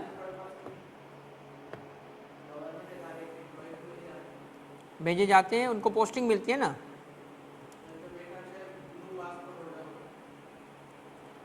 हाँ, बट इसके लिए उनके लिए ब्लू पासपोर्ट वगैरह ये छोटी सी बातें। पाकिस्तान के एम्बेसडर का नाम देख रहा हूँ आजकल कौन है बाहर, रिजवान सईद शेख साहब हैं, ये देखो इनकम्बेंट लिखा है रिजवान सईद साहब जो है ना पाकिस्तानी एम्बेसडर हैं। उससे पहले मसूद खान साहब थे 22 से 24, असद मजीद साहब 19 से 22। तो ये बाहर होते हैं ना, इनकी बात हो रही है एम्बेसडर्स की, इनके लिए नंबर ऑफ डेज रेलिवेंट नहीं है। ये अगर सवाल में गिवन हो बगैर डेज काउंट किए, इन पे ठप्पा लगाओगे, किस चीज का, रेजिडेंट, ये हैं ही रेजिडेंट, बगैर रूल के रेजिडेंट है ये क्या है, रेजिडेंट है। तो वो बैठे बाहर हैं, इनकम बाहर है, पाकिस्तान में टैक्स होंगे। तो चेक क्या करना है पाकिस्तान में इनको टैक्स करने के लिए? हाँ, चेक जरूर करेंगे। क्या चेक करेंगे कि वो इंडिविजुअल क्या होना चाहिए, एम्प्लॉई, कौन सी गवर्नमेंट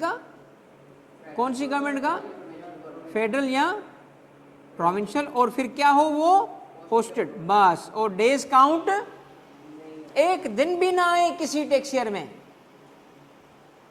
ईयर के आखिरी 2 दिन में वो बाहर पोस्ट कर दिए जाएं, ईयर एंड पे उसका स्टेटस क्या है? गवर्नमेंट, देखिए गवर्नमेंट अलग बात है, गवर्नमेंट एम्प्लॉइज अलग बात है। गवर्नमेंट पे टैक्स नहीं है, गवर्नमेंट एम्प्लॉइज पे तो टैक्स है ना। वो एम्बेसडर सैलरी कमाता है तो उस पर टैक्स है। कैसे? वो मुल्क उसको टैक्स नहीं करता, वो मुल्क उसको टैक्स नहीं करता, उस मुल्क में उन पे कोई टैक्स नहीं है, इसीलिए तो उसको रेजिडेंट बनाया गया है कि हम टैक्स करेंगे। हाँ बेटा, ऑनलाइन समझ आ गया। रूल नंबर 2 क्या है भाई? ना ना ना, इंडिविजुअल नहीं बोलो, इंडिविजुअल तो केस था ना, हम तो इंडिविजुअल पे बना, अभी तो बात चली इंडिविजुअल पे रही है। उसका रूल नंबर 1, उसका रूल नंबर 2, तो आप क्या कहेंगे? गवर्नमेंट एम्प्लॉई हो, चाहे फेडरल या प्रोविंशियल का हो, और फर्स्ट, ये की बात हो गई। अब मुकम्मल बात करते हैं। If the individual is employee और ऑफिशियल ऑफ फेडरल और provincial government and is posted abroad, he is resident. Clear? Are we clear? इस पे भी कर लोगे भाई, सवाल कर लोगे? चलो मैं आपको होमवर्क दूंगा इसके बाद, ताकि आप इस पर इनिशियल प्रैक्टिस तो करो अगली क्लास से पहले। ऑनलाइन वाले सही है मेरे बच्चों? आखिरी रूल जी बेटा। नहीं नहीं अभी रुको, रेलिवेंट नहीं तो थोड़ा रुक जाओ, बस मैं थोड़ा कवर कर लूँ, क्योंकि वो नमाज ब्रेक भी होगा मगरिब का, इस वजह से मतलब क्लास एंड करनी पड़ेगी मगरिब की वजह से, क्योंकि वो बच्चे भी बोल रहे हैं टाइम का। रूल नंबर 3, आखिरी रूल तक पहुंच गए, आखिरी, मगर आखिरी से पहले 2 रूल तो रिपीट करो। एग्जामिनेबल सवाल है भाई, सवाल बनता है आईकेप का, इस पे पक्का कर लो। पहला, present in Pakistan 183 days or more in aggregate भी बोलो, in aggregate in induction. Rule number 2,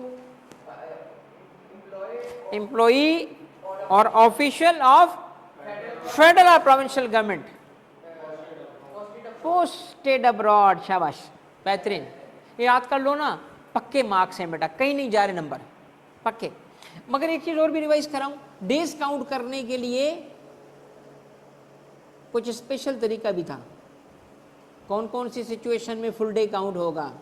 day of arrival, day of departure, non working days, sick leave, non, तो कोई ये फुल डे का कौन सा डे काउंट नहीं होगा?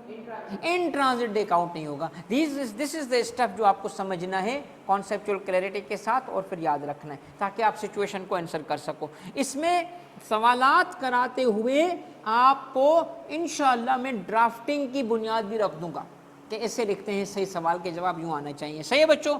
रूल नंबर 3 ये है कि वो इंडिविजुअल जिसको हम देखना चाहते हैं, उसका रूल देखना चाहते हैं कि वो रेजिडेंट है कि नहीं है। पाकिस्तान में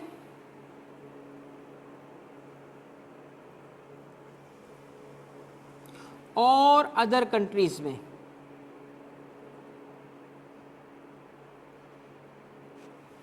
कहीं पे भी रेजिडेंट नहीं बन रहा है। क्यों भाई?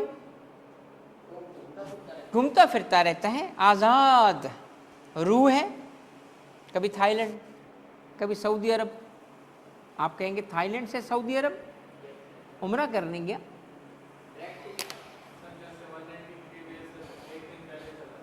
$183 से एक दिन पहले चला गया। इसका मतलब कहीं पे भी वो 183 डेज तक नहीं रुका। हर मुल्क में कितने डेज? इसके बराबर या इससे कम, मगर इससे ज्यादा, ताकि रेजिडेंट ही नहीं बनूं, ताकि, तो अगर वो कहीं पे भी रेजिडेंट नहीं बन पाए और पाकिस्तानी सिटीजन हो, सब लोगों की बात हम नहीं कर रहे हैं, तो ऐसे केस में सिटीजनशिप की वजह से पाकिस्तान में रेजिडेंट,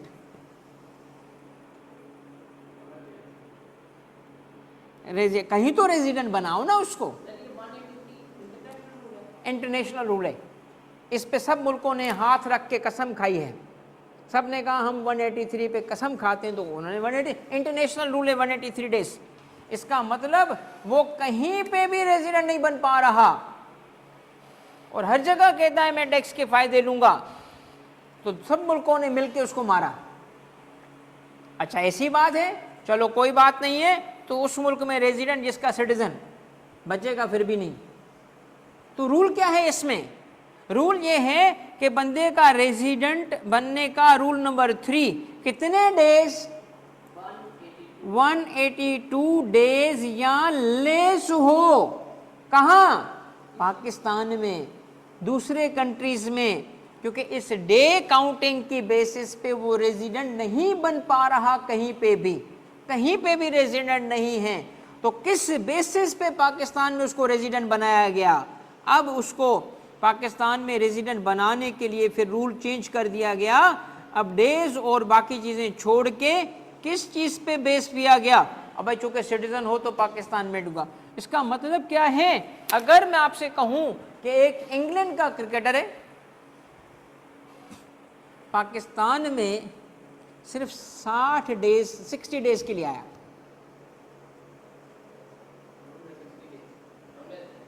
क्यों? पहले रूल के हिसाब से एक रिक्वायरमेंट क्या थी? 180, उसके नहीं बने पहले रूल में। सेकंड में क्या था? गवर्नमेंट एम्प्लॉय पोस्टेड अब्रॉड, वो भी नहीं है। तीसरे में क्या था? हर मुल्क दुनिया भर में नॉन रेजिडेंट बन रहा हो मगर सिटीजनशिप पाकिस्तान की हो, तो इसकी पाकिस्तानी सिटीजनशिप भी नहीं है।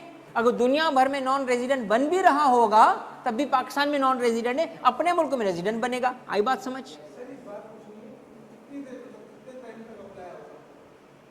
Tax year, every tax year में हम बार बार सवाल पूछेंगे उससे। बहुत अच्छी बात की आपने बेटा, बहुत अच्छी बात की। देखें, हमने एक टैक्स ईयर निकाला और कहा कि आपका स्टेटस हम तय करेंगे। ये बात सुनिएगा बेटा, बहुत अच्छा किया आपने ये सवाल पूछा था कि मैं कॉन्सेप्ट क्लियर करूं। टैक्स ईयर था 2023, तो बिगिनिंग एंडिंग क्या होगी इसकी? बिगिनिंग इसकी होगी 1/7/2000, एंडिंग क्या होगी? 30/6/2000। इसमें उसका फैसला करोगे। फैसला आपने किया, वो बंदा क्या बना? रेजिडेंट। फिर अगला टैक्स ईयर शुरू हो जाएगा, टैक्स ईयर 2024। फिर क्या करोगे? दोबारा फैसला करोगे। इसकी बिगिनिंग 1/7/23, एंडिंग 30/6/24। नॉन रेजिडेंट है। ये क्या हुआ भाई? बिल्कुल हो सकता है, बिल्कुल हो सकता है। A person who is resident in one tax year can be non resident in other tax year, क्योंकि ये सिटीजनशिप थोड़ी है कि ठप्पा लगा दिया, परमानेंट थोड़ी है। हर साल तय करेंगे, हर साल चेक करेंगे, और हर साल पहला सवाल रेजिडेंट स्टेटस का होगा ताकि इनकम का स्कोप तय हो जाए। क्या तय हो जाए? इनकम का स्कोप तय हो जाए। मुझे एक बात बताएं, सबसे पहली बात दोबारा पूछ रहा हूं, पर्सन कितने? 7। शाबाश। कौन से? Individual, AOP, company, federal government, foreign government, political sub division of foreign government और पीओ। क्या पीओ? पीते रहो, पानी पियो यार, और तू क्या क्या पिएगा तू इस उम्र में? हाँ, पब्लिक इंटरनेशनल ऑर्गेनाइजेशन। पर्सन की कितनी किस्में? रेजिडेंशियल स्टेटस के हिसाब से कितनी किस्में? 2। कौन सी? Resident, non resident. क्या होगा इससे? बंदा मैरिड हो, अनमैरिड हो, क्या फर्क पड़ता है? सर बहुत फर्क पड़ता है। एक खुश होगा, एक जलील होगा। है? नहीं, लफ्ज सुनना चाहता हूं। रेजिडेंशियल स्टेटस से क्या डिटरमिन होता है?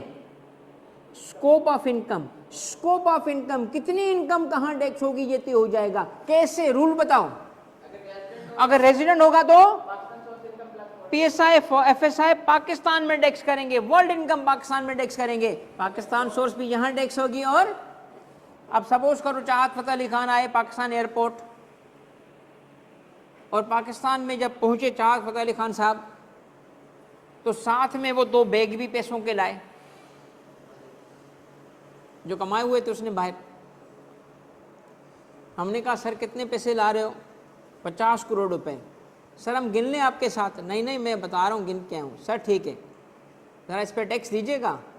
और मियाँ आपको क्यों टैक्स दूंगा? सर पाकिस्तान में हैं आप, वेलकम टू पाकिस्तान, आप रेजिडेंट हैं। क्योंकि रेजिडेंट, मैं कैसे रेजिडेंट हुआ? आपने 183 डेज पाकिस्तान में गुजारे हैं, अगली दफ़ा नहीं गुजारूंगा। सर फिर भी रेजिडेंट रहेंगे आप। क्यों? अगर पाकिस्तान में नहीं गुजारेंगे तो किसी और मुल्क में रेजिडेंट तो बनेंगे ना। मैं कहीं 183 डेज नहीं गुजारूंगा, हम कहेंगे तभी रेजिडेंट होंगे, क्योंकि आप सिटीजन हो। आई बात समझ? तो ये आपने जो बात समझ ली कि रेजिडेंट, तो वहां रेजिडेंट बन गया, पाकिस्तान में नहीं बनेगा। अगर वो किसी और मुल्क में रेजिडेंट बन गया तो फिर पाकिस्तान में सिटीजनशिप की बेसिस पे रेजिडेंट नहीं होगा।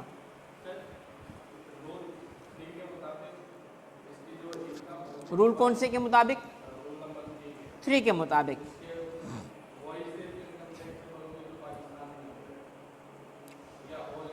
अगर वो resident whole income, world income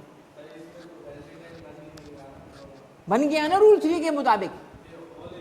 yes yes, citizenship की बेसिस पे, सिटीजनशिप की बेसिस पे वो रेजिडेंट बन गया है तो रेजिडेंट वाला रूल अप्लाई करेगा ना उस पर। पीएसआई एफएसआई पाकिस्तान में टैक्स होगी। Are we clear? अब दिल ही दिल में अपने लिए तीनों रूल को रिवाइज करो तो मैं आगे बढ़ूं। थोड़ा सा और कवर करूंगा फिर मैं एंड करूंगा। थोड़ा रिवाइज कर लो अपने दिल में, रिवाइज कर लो बच्चों। रूल नंबर 1 2 3 क्या बोल सकते हो कि तुम्हें आ गया? पक्की बात है, क्योंकि प्रैक्टिस देने वाला हूँ बहुत ज़्यादा, दौड़ा दौड़ा के मारूंगा। फिर ये नहीं बोलना कि सर ये प्रैक्टिस ज़्यादा है, भाई बहुत प्रैक्टिस मिलेगी। इसी पे आई कैप के आए हुए सवालात करेंगे सारे, ठीक है? मगर मैं इसीलिए चाहता हूँ मुकम्मल एक साथ प्रैक्टिस कर लें, ताकि आपने पढ़ा हुआ होगा उसी चीज़ को फिर सिनारियो पे अप्लाई करेंगे तो आपको एज अ रिजल्ट फ़ायदा होगा। अच्छा बच्चों, मैंने पहला पर्सन तो कवर कर लिया। कौन सा पर्सन कवर कर लिया? इंडिविजुअल। शाबाश। कितने रूल थे? 3। सारे पढ़ लिए? मुकम्मल पढ़ लिया, बिल्कुल सही है। ये देखें, रेजिडेंशियल स्टेटस से हम शुरू किया। हमने कहा सबसे पहले किसे स्टडी करेंगे? किसे स्टडी करेंगे? इंडिविजुअल को। सामने मैंने कितने रूल्स रखे थे? 3। ये देखें, ये लिखा है मैंने 3, ये आगे आपके सामने। यहाँ से हमने अपनी मंजिल शुरू की थी और आज इस मंजिल को इंशाल्लाह हम कंप्लीट करेंगे, क्योंकि अब स्टफ आगे इजी है।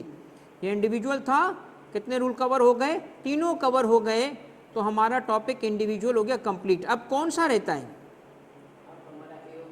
इंडिविजुअल और एओपी और कंपनी, सही है ना? तो मैं कंपनी को पहले कवर करूंगा, इंडिविजुअल को आखिर में कवर करूंगा, बस आगे नहीं कवर करेंगे आज। कंपनी के भी 3 रूल्स हैं। किसके? ओके, एक कंपनी पाकिस्तान में बने, इजी है, वो बहुत इजी है। कंपनी के रूल्स बहुत इजी हैं, इंडिविजुअल की तरह भी नहीं है। टॉपिक नंबर 2 कंपनी, और इसके रूल्स कितने? इसके भी 3 रूल्स। ठीक है बेटा, आए इसके रूल नंबर 1 की तरफ आते। रूल नंबर 1 तो बहुत सिंपल सा है, सादा सा है। रूल नंबर 1 इसके बाद पढ़ेंगे बेटा, क्योंकि वो इसके बाद आसान हो जाएगा, बगैर पढ़े उसको पढ़ा लूंगा, टेंशन नहीं लो। कंपनी के लिए रूल नंबर 1 बच्चों ये है कि अगर वो कंपनी फॉर्म हुई या इनकॉर्पोरेट हुई, फॉर्म्ड और इनकॉर्पोरेटेड, कहाँ? Under a Pakistani law, Pakistani law. कोई एग्जाम्पल बताएगा पाकिस्तानी लॉ की? कंपनीज एक्ट 2017, ये एग्जाम्पल दे रहा हूं मैं आपको, ऐसे इसके मुताबिक बने। एहसन, शाबाश बेटा, गुड। उस्मान एओपी इसके बाद, ठीक है बेटा, शाबाश, आपने सही कहा है। कंपनी बनी, फॉर्म हुई, इनकॉर्पोरेट हुई, कहाँ? पाकिस्तानी लॉ के तहत। इसमें एक ही पॉइंट है, कंपनी पाकिस्तानी लॉ के तहत बने, ये कंपनी रेजिडेंट हो गई। किसने उसको रेजिडेंट बनाया? पाकिस्तानी लॉ के तहत बनने ने उसको रेजिडेंट बना दिया। रूल नंबर 2, अब जो कंपनी पाकिस्तान में बने वो तो रेजिडेंट है, तो रूल नंबर 2 किसके लिए होगा? जो कंपनी पाकिस्तानी लॉ के तहत ना बने, वरना रूल 2 बनाने की जरूरत ही नहीं थी।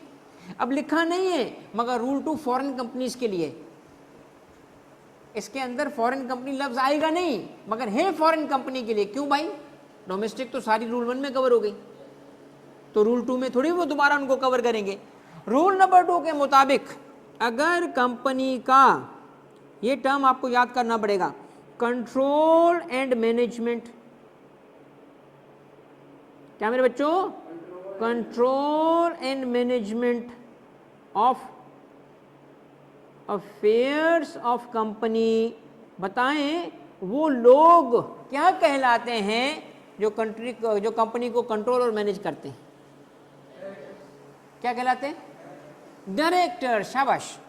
इसका मतलब ये वो लोग हैं जो कंपनी को चलाने, बोर्ड, शाबाश बेटा उस्मान, बिल्कुल सही कहा बेटा। कंपनी के एमएनसी, एहसन बिल्कुल ठीक है बेटा, ये वो कंपनी जो मुल्क से बाहर बनी, मगर क्या हुआ? उसका कंट्रोल और मैनेजमेंट, इन अदर वर्ड्स उसके बोर्ड ऑफ डायरेक्टर, उसको चलाने वाले लोग, कंट्रोल और मैनेजमेंट सिचुएटेड इन पाकिस्तान, यानी समझिएगा मेरी बात, कंपनी बनी तो बाहर, चलाने वाले पाकिस्तान में,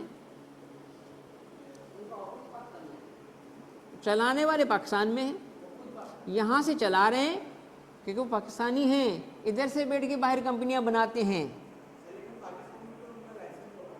नहीं ना, वो कंपनी पाकिस्तान में है ही नहीं, बिजनेस भी बाहर, सब कुछ बाहर, इधर से बैठ के चला रहे हो। पाकिस्तानी हैं, कंपनी नहीं, उसके चलाने वाले इधर बैठे हुए हैं। मगर सबसे इंपॉर्टेंट बात सुनिएगा, सबसे इंपॉर्टेंट बात, सिचुएटेड क्या? कंट्रोल और मैनेजमेंट कहाँ हो? कंपनी का कंट्रोल मैनेजमेंट कहाँ हो? पाकिस्तान में हो। कंपनी का क्या? क्या बेटा? कंपनी का क्या? नो, लफ्ज क्या लिखा है? कंट्रोल। किसे कहते हैं? डायरेक्टर्स को। सुने, कंट्रोल मैनेजमेंट कंपनी के अफेयर्स का क्या हो? सिचुएटेड कहाँ? पाकिस्तान में। सबसे इंपॉर्टेंट बात अब बताने वाला हूं, सिचुएटेड होली, ये सबसे इंपॉर्टेंट वर्ड है, होली इन पाकिस्तान। आई बात समझ? इसका मतलब एक आध डायरेक्टर का नहीं, सबका पाकिस्तान में होना चाहिए। तो वो रेजिडेंट है क्या? मतलब बाहर की कंपनी इधर रेजिडेंट, हाँ, किसने उसको रेजिडेंट बनाया? किसने? उसके लफ्ज डायरेक्टर नहीं है, कंट्रोल मैनेजमेंट ने। कंट्रोल मैनेजमेंट कितना हो पाकिस्तान में? होली। तो कैसे मेजर करोगे Holi? Company registered and companies act, अगर वो कंपनी एक, अब ये बात सुने भाई उस्मान की, sir company registered and companies act के अकॉर्डिंग हुई कंट्रोल, जरूरत ही नहीं कंट्रोल की। आपने वो मूवी देखी है जिसमें वो आमिर खान बच्चों के ठप्पे ढूंढ रहा होता है? बच्चों पे ठप्पे कहाँ लगे? पीके पीके, ठप्पा ढूंढ रहा है, ठप्पा। इसको तो ठप्पा लगा यार, इस कंपनी में ठप्पा लगा हुआ है नंबर 1 पे। अब वो पाकिस्तानी कंपनी पाकिस्तान में बिजनेस करे या ना करे, उसके डायरेक्टर पाकिस्तान में हो या ना हो, पाकिस्तान में बनना ही ठप्पा है, ठप्पा, रेजिडेंट है। आगे चेक ही नहीं करेंगे कंट्रोल मैनेजमेंट, किसका करेंगे? जिसमें ठप्पा ना हो उसको चेक करेंगे। इसका मतलब क्या है? जो पाकिस्तान में नहीं बनी कंपनी, कोई बाहर की दुनिया की हो, मल्टीनेशनल हो, कुछ और हो, बशर्ते के, अब ये मेरी बात सुनना एहसन और बाकी बच्चे ऑनलाइन, कि पाकिस्तान में वो कंपनी कभी भी मुकम्मल आएगी, थोड़ी पागल है? इसका मतलब इन अदर वर्ड्स, ये पाकिस्तानी यहाँ से बैठ के बाहर कंपनियां बना रहे हैं और छुपके छुपके से कमा रहे हैं। ओके,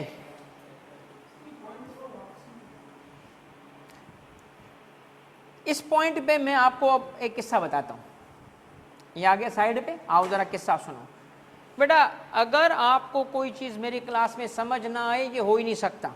टैक्स वाला हूँ, 20 साल से टैक्स की नौकरी कर रहा हूँ, आपको 100 एग्जाम्पल्स दूंगा, कहानियाँ सुनाऊंगा, आराम से चीज़ें समझ आएंगी। छोड़ो इस बात को, आए ज़रा तवज्जो कीजिएगा इसमें मैं इसको साइड पे करके मैं किस्सा सुनाता हूँ। सुनो मेरी बात, कंपनी रेजिडेंट बन जाए क्या होगा?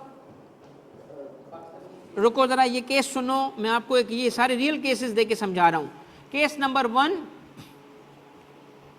वन, कंपनी बनाई गई पाकिस्तान में, पीके इनकॉर्पोरेशन है। बिजनेस कहाँ है?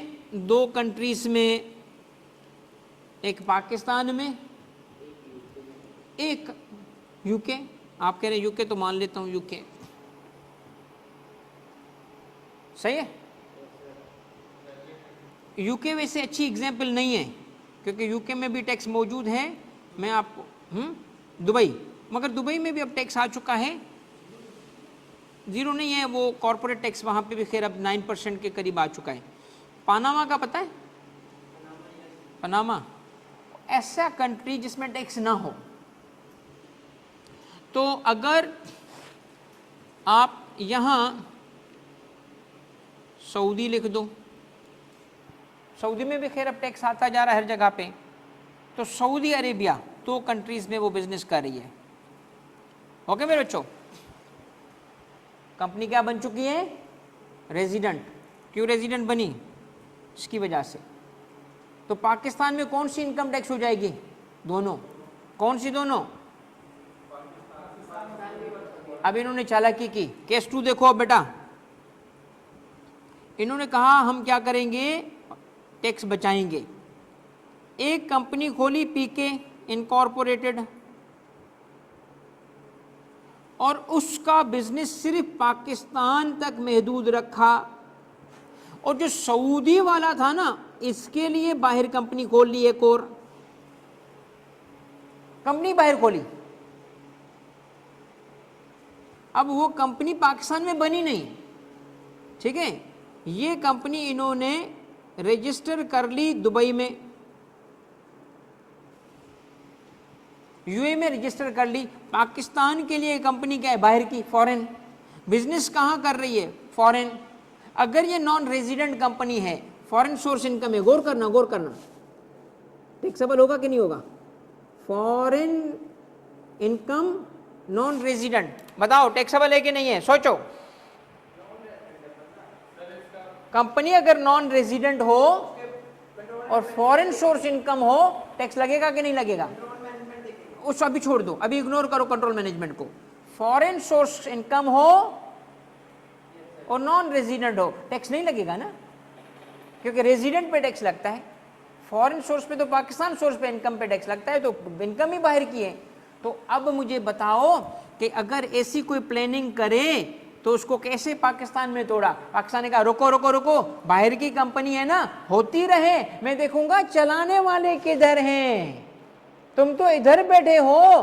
कंट्रोल एंड मैनेजमेंट अगर सारा यहां है, 100% डायरेक्टर पाकिस्तान में है, ये कंपनी क्या बन चुकी?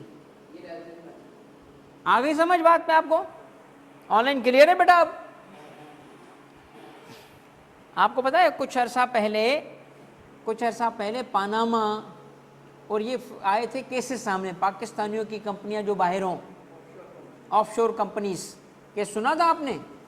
सियासतदानों पे भी केस बने थे। वो क्यों बने थे? कि कंपनी बाहर की थी, रेजिडेंट थी, इधर बताना था तुम लोगों ने, क्योंकि डायरेक्टर इधर बैठे थे तुम सारे, वो रेजिडेंट कंपनी थी। इसका मतलब हमारा मकसद दुनिया की माइक्रोसॉफ्ट, दुनिया की मेटा, उसको टारगेट नहीं कर रहे, हम पाकिस्तानियों की ही कंपनियां ढूंढ रहे हैं जो बाहर छुपा के वो इनकम कमाते हैं और छुपाने की कोशिश करते हैं। समझ आई? क्यों? क्योंकि हमने कहा कंट्रोल और मैनेजमेंट के केस में, कंट्रोल और मैनेजमेंट का मतलब सारे डायरेक्टर्स कहां हो? सारे होंगे तो रेजिडेंट बनेगी। हाँ, इम्प्लीमेंट और इन्फोर्स करना बड़ा मुश्किल है अगर दूसरे कंट्री हमसे कोऑपरेट ना करे तो। आपको पता है आप कोऑपरेट करते हैं, आपको पता है आप कोऑपरेट करते हैं। अब लोगों की इंफॉर्मेशन पाकिस्तान को मिल जाती है। मुझे कैसे पता चला? और भाई मैं खुद कमिश्नर उधर, ऐसे इंफॉर्मेशन आती है वहां से 30 जून पे वो बटन दबाते हैं, हमारे पास इंफॉर्मेशन आ जाती है। तो बहुत सारी इंफॉर्मेशन अब फ्लो कर रही है। कंट्रोल मैनेजमेंट किसे कहते हैं? कंट्रोल मैनेजमेंट किसे कहते हैं बेटा? कंपनी के चलाने वाले बोर्ड एंड डायरेक्टर को। कंपनी कहाँ बनी नहीं बताया, रूल नंबर 2 में बताया नहीं कंपनी कहाँ बनी। पाकिस्तान में तो नहीं बनी होगी, अगर पाकिस्तान में बनी होती तो वो रूल नंबर 1 के तहत क्या बन चुकी होगी? तो इसका मतलब ये कंपनी बाहर बनी होगी, किसी और मुल्क में बनी हो। तो उस कंपनी का पाकिस्तान में रेजिडेंट बनने के लिए क्या जरूरी है? कंट्रोल और मैनेजमेंट का नो ओनली पाकिस्तान में होना, that is the keyword. Remember rule number 2 पे आप मुकम्मल सवाल परफेक्ट कर पाओगे if you remember this word. No no no no no, फिर वो रेजिडेंट नहीं है। 2 डायरेक्टर इधर एक बाहर, no no no no no, ये नहीं, सारे इधर हों, यहां से बैठ के कंपनी चलाएं। बात समझ आई? अब एक बात सुनना बेटा, बस कंप्लीट हो गई हमारी बात। बस एक चीज बताऊं, रूल डायरेक्टर का रेजिडेंट होने की बात नहीं हो रही, उनका प्रेजेंस पाकिस्तान में हो, यहाँ से कंपनी चलाए, उससे फर्क नहीं पड़ेगा। कंपनी चलाने के लिए यहाँ आए, कंपनी चलाने के लिए यहाँ आए। आप एक बात रुको, अभी एक बात सुनना मेरे बच्चों, तवज्जो चाहिए, थोड़ी सी तवज्जो, क्योंकि बहुत इंपॉर्टेंट टॉपिक है। अल्हम्दुलिल्लाह एक क्लास में हो गया है and I am very happy कि आप लोग फॉलो कर रहे हो। किसी ने मुझे एक भी ऐसा इंप्रेशन नहीं दिया कि आप फॉलो ना कर पा रहे हो। समझ आया था आपको? समझ आया पक्का? आप पहली क्लास में फिर भी बोल रहे हो समझ आया आपको? ऑनलाइन वालों समझ आया मेरे बच्चों आपको? एक डायरेक्टर बाहर है तब भी नॉन रेजिडेंट है। देखिए मैंने आपको एक बात कही है और थोड़ी तवज्जो सुनिएगा, वो ये कि ये पूरा टॉपिक एग्जामिनेबल है। आप ये अभी कर चुके हो ना, अब आप देखिए कितनी प्रैक्टिस करा रहा हूँ तुम लोगों को। पास्ट पेपर तक पहुँच गए हम, हमारी 4थी क्लास है, हम पास पेपर तक आ गए। अब पास पेपर के सवाल करोगे आप, और टेक्स्ट में ये आसान नहीं होता इतना जल्दी पास पेपर पे लाना। टेक्स्ट पे पास पेपर पे लाते लाते टाइम लग जाता है टीचर्स को। अच्छा बच्चों ये देखो कि हमने ये पर्सन, यहाँ देखो पर्सन कितने थे? 7। इंडिविजुअल, एओपी, कंपनी, फिर क्या है? बस रुको रुको, फेडरल गवर्नमेंट खुद पर्सन है नंबर 4 पे, है ना? प्रोविंशियल गवर्नमेंट कहाँ है? लोकल गवर्नमेंट क्या है? अब मैंने एक जुमला बोला था कि कंपनी की डेफिनेशन में नॉन कॉर्पोरेट एंटिटीज हैं। कंपनी की डेफिनेशन में 11 एंटिटीज हैं। आम कंपनी भी इसमें कंपनी है, मगर provincial government and local government को टैक्स में कंपनी बोला गया है। सर ये क्या बात हुई? इसकी भी लॉजिक सिखाऊंगा बेटा, तवज्जो करना है। टैक्स में प्रोविंशियल गवर्नमेंट कंपनी है, हाँ, लोकल गवर्नमेंट कंपनी है। कराची के मेयर हैं, लाहौर के मेयर हैं, सिटी डिस्ट्रिक्ट गवर्नमेंट है ना, उसको लोकल गवर्नमेंट कहते हैं, उसको लोकल गवर्नमेंट कहा जाता है। सिटी की गवर्नमेंट को लोकल गवर्नमेंट कहते हैं। तो लोकल गवर्नमेंट और प्रोविंशियल गवर्नमेंट टैक्स में क्या बन गए? यार कितनी इलॉजिकल बात है, वो कंपनी थोड़ी है, नहीं कंपनी है। अब रुको और समझो मेरी बात। टैक्स कितने % पे लगता है? 3। कौन से?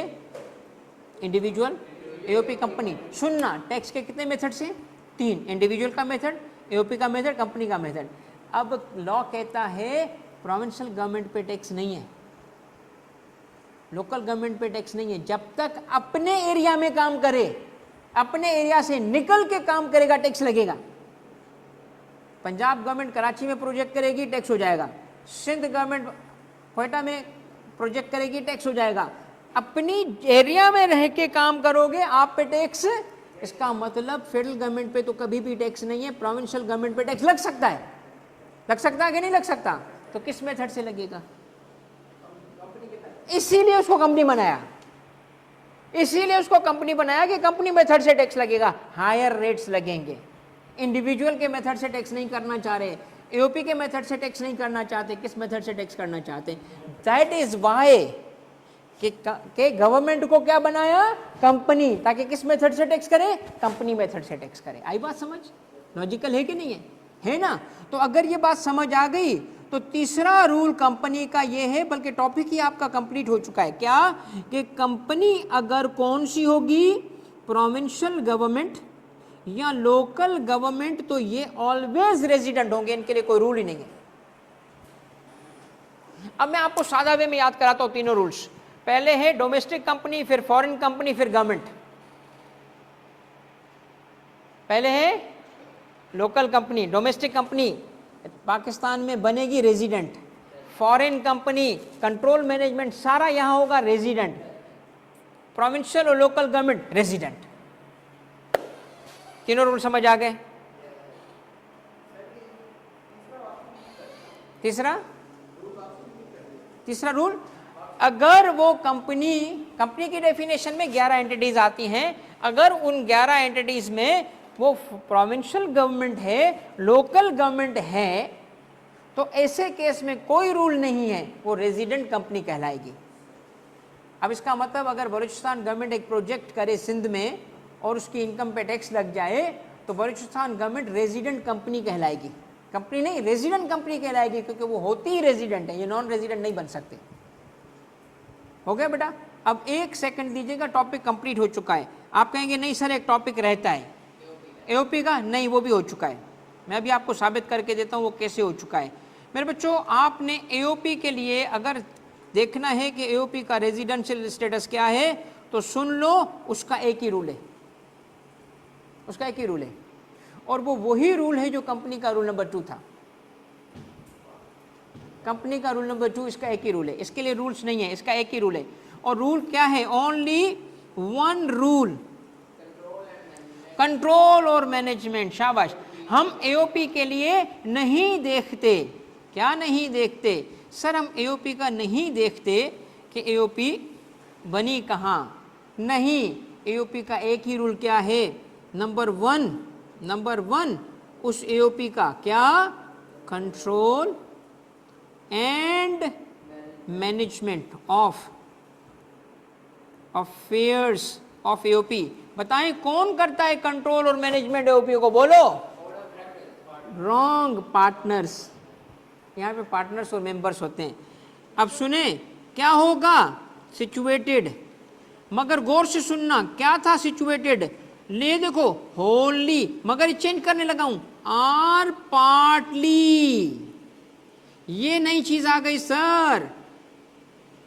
सिचुएटेड होली और partly in Pakistan at any time in tax year, तो वो बन चुका है। इधर भी एक बात लिख दो बेटा कंपनी के लिए, control management of the affairs of the company situated holding in Pakistan 8, ये ऐड कर दो बेटा, 8 any time in tax year. 8 any time in tax year की ये बात मैं ऐड कर रहा हूँ बेटा, इन तीनों में ये बात मैंने अभी ऐड की है कंपनी के लिए भी। इसका मतलब साल में एनी टाइम अगर होल्डी पाकिस्तान में सिचुएट हो गई कंपनी रेजिडेंट। अब यहाँ एओपी में क्या है? एक पार्टनर भी इधर आ गया ना, और यहाँ से बिजनेस चलाया ना, रेजिडेंट। इसका मतलब यहाँ पे सारे पार्टनर का आना जरूरी नहीं है, एक पार्टनर सारे होंगे,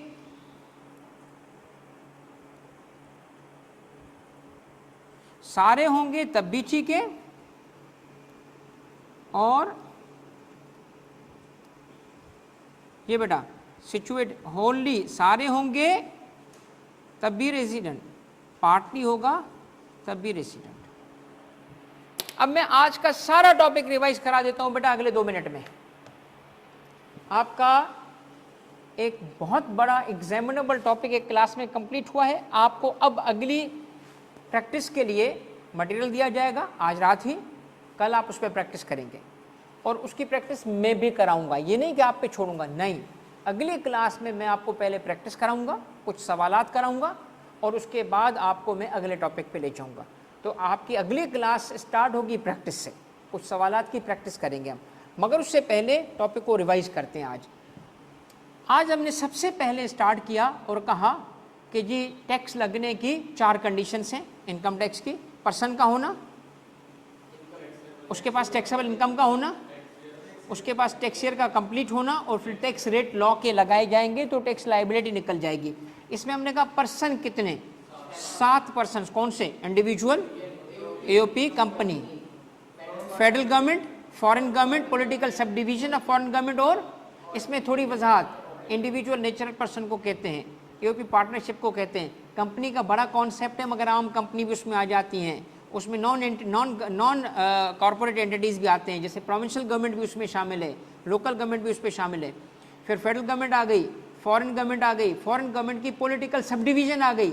अब सब डिवीज़न का मतलब क्या है? उस फॉरेन गवर्नमेंट का कोई इदारा, कोई डिपार्टमेंट, जैसे एम्बेसीज। और पब्लिक इंटरनेशनल ऑर्गेनाइजेशन का मतलब है जो इंटरनेशनल इदारे हैं, UN, IMF, world bank, OIC, ये आ जाते हैं। इनमें हमने कहा कि पहले 3 पर्सन अलग, आखिरी 4 अलग। आखिरी 4 पे टैक्स नहीं है, उन पे टैक्स की ऑब्लिगेशन है। पहले 3 पे टैक्स है, तो 3 किस्म की टैक्सेशन हो गई, इंडिविजुअल की टैक्सेशन, एओपी की टैक्सेशन, कंपनी की टैक्सेशन। न्यूमेरिकल हमारे कोर्स में 2 बनेगा, इंडिविजुअल और एओपी पे। फिर हम आगे बढ़े, हमने कहा इनके रेजिडेंशियल स्टेटस 2 किस्म के, resident and non resident. Resident होगा तो पीएसआई, एफएसआई दोनों पाकिस्तान में टैक्स करेंगे। नॉन रेजिडेंट होगा तो सिर्फ पाकिस्तान सोर्स इनकम टैक्स होगी। फिर हमने कहा पता कैसे चलेगा रेजिडेंट है नॉन रेजिडेंट है? हमने कहा उसके लिए 3 जो रूल्स हैं इंडिविजुअल के, इंडिविजुअल के 3 रूल्स हैं। कितने रूल्स हैं बेटा? 3 रूल्स हैं। कौन से? पहला, presence in Pakistan 183 days or more in aggregate in a tax year. दूसरा रूल, ये था रूल नंबर 1, ठीक है आपके सामने। उसके बाद रूल नंबर 2, रूल नंबर 2 ये है कि वो गवर्नमेंट एम्प्लॉय हो, फेडरल और प्रोविंशियल गवर्नमेंट का, और पोस्टेड अब्रॉड हो। रूल नंबर 3, पाकिस्तान और अदर कंट्रीज़ में उसका प्रेजेंस 182 के कहीं पे भी रेजिडेंट नहीं बन रहा, तो सिटीजनशिप की वजह से पाकिस्तान में रेजिडेंट हो जाएगा। फिर कंपनी पे हम आए, कंपनी के 3 रूल्स हैं। पहला, पाकिस्तानी लॉ के तहत बनी रेजिडेंट। दूसरा, पाकिस्तानी लॉ के तहत नहीं बनी, यानी फॉरेन कंपनी है मगर उसका कंट्रोल मैनेजमेंट होल पाकिस्तान में हो गया, रेजिडेंट। और अगर प्रोविंशियल लोकल गवर्नमेंट है तो वो वैसे ही रेजिडेंट है। और एओपी का एक ही रूल है, कंट्रोल मैनेजमेंट पाकिस्तान में हो, होल्ली एंड पार्टली। ये था सारा टॉपिक, ये था सारा टॉपिक। अब आप कहेंगे नहीं सर पर्सन तो 7 थे, आपने तो 3 का बताया। भाई पर्सन 7 हैं मगर सुन लो टॉपिक कंप्लीट हो गया। क्यों? पता है क्यों? क्योंकि ये देखो बेटा, फेडरल गवर्नमेंट ऑलवेज, इसका कोई ये नहीं है रेजिडेंट नॉन, इसके रूल्स ही नहीं है। आप मुझे बताते जाएं, मैं पहले से शुरू करता हूं। हाँ पहले से शुरू करता हूं। इंडिविजुअल, रेजिडेंट और नॉन रेजिडेंट, कितने रूल्स? 3। ये मीट होंगे तो क्या बनेगा? इंडिविजुअल। नहीं मीट होगा तो क्या बनेगा? Non resident. एओपी के कितने रूल्स? 1। मीट होगा तो, और नहीं होगा तो। और कंपनी कितने रूल्स? 3। मीट हो गए तो और नहीं हुए तो, इसका मतलब उसमें मीट होगा तो रेजिडेंट, नहीं होगा तो नॉन रेजिडेंट। ऐसा आके नहीं है, ये ऑलवेज नॉन, ऑलवेज रेजिडेंट है, always non resident, always non resident, always non resident. इसीलिए इनके रूल्स ही नहीं है। खत्म हो गई बात। पाकिस्तान में यूएन के बहुत सारे ऑफिसेज हैं, उधर पाकिस्तानी लोग जॉब करते हैं, उनका टैक्स काटना होगा इनको। ये काम दिया जाएगा इनको। पर्सन इसलिए बनाया गया है ताकि उनको पाकिस्तान में उन पे टैक्स की ऑब्लिगेशन रखी जाए, ना कि उनकी इनकम पे टैक्स किया जाए। इसलिए नहीं पर्सन बनाया गया कि उसकी इनकम को टैक्स करना है, ऑब्लिगेशन रखनी है। मेरे बच्चों बताइएगा, ऑनलाइन वालों, समझ आ गया आपको सब कुछ? अब बेटा ये हमारा फर्स्ट एग्जामिनेबल टॉपिक था जिसपे कंप्लीट हुआ। कोई चीज़ नहीं है जो आप इसके बाद पढ़ोगे, अब सिर्फ इसकी प्रैक्टिस करोगे और अगले टॉपिक पे जाओगे।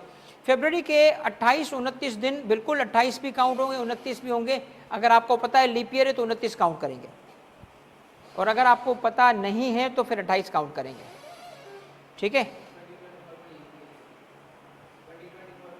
2024 was a leap year।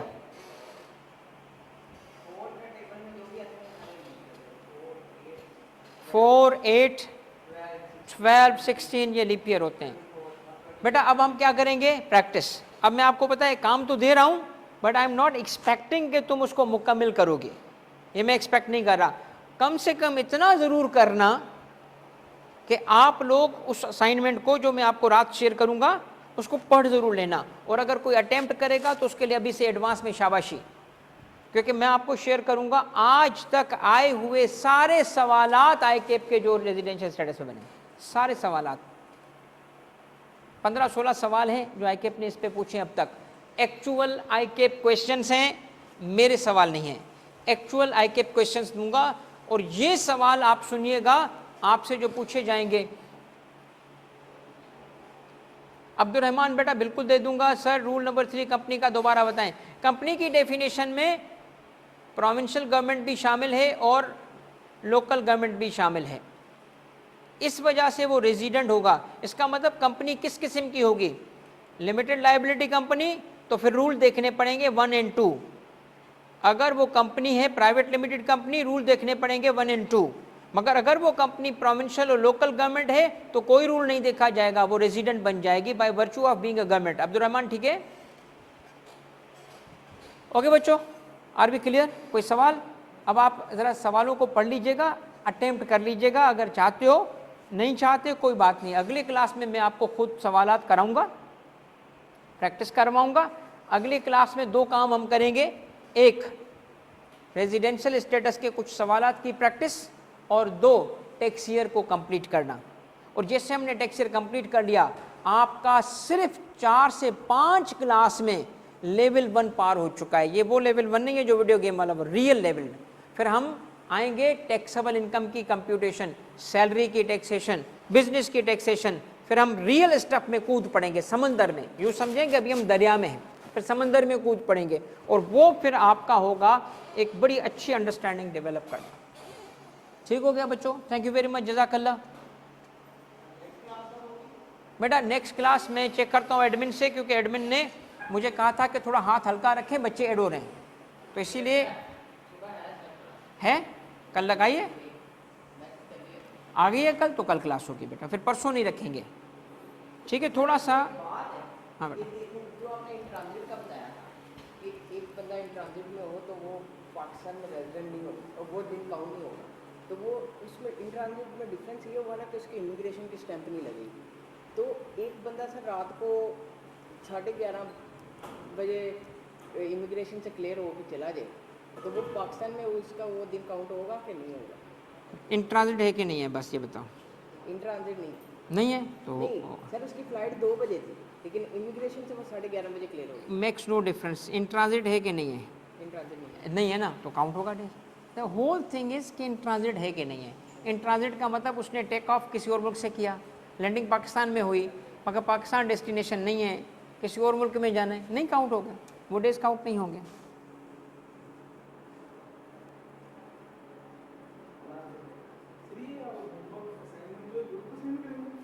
हाँ बेटा, ग्रुप में साइन करूँगा, और अगर आप अभी ग्रुप में नहीं हो तो मेरे नंबर को नोट कर लो,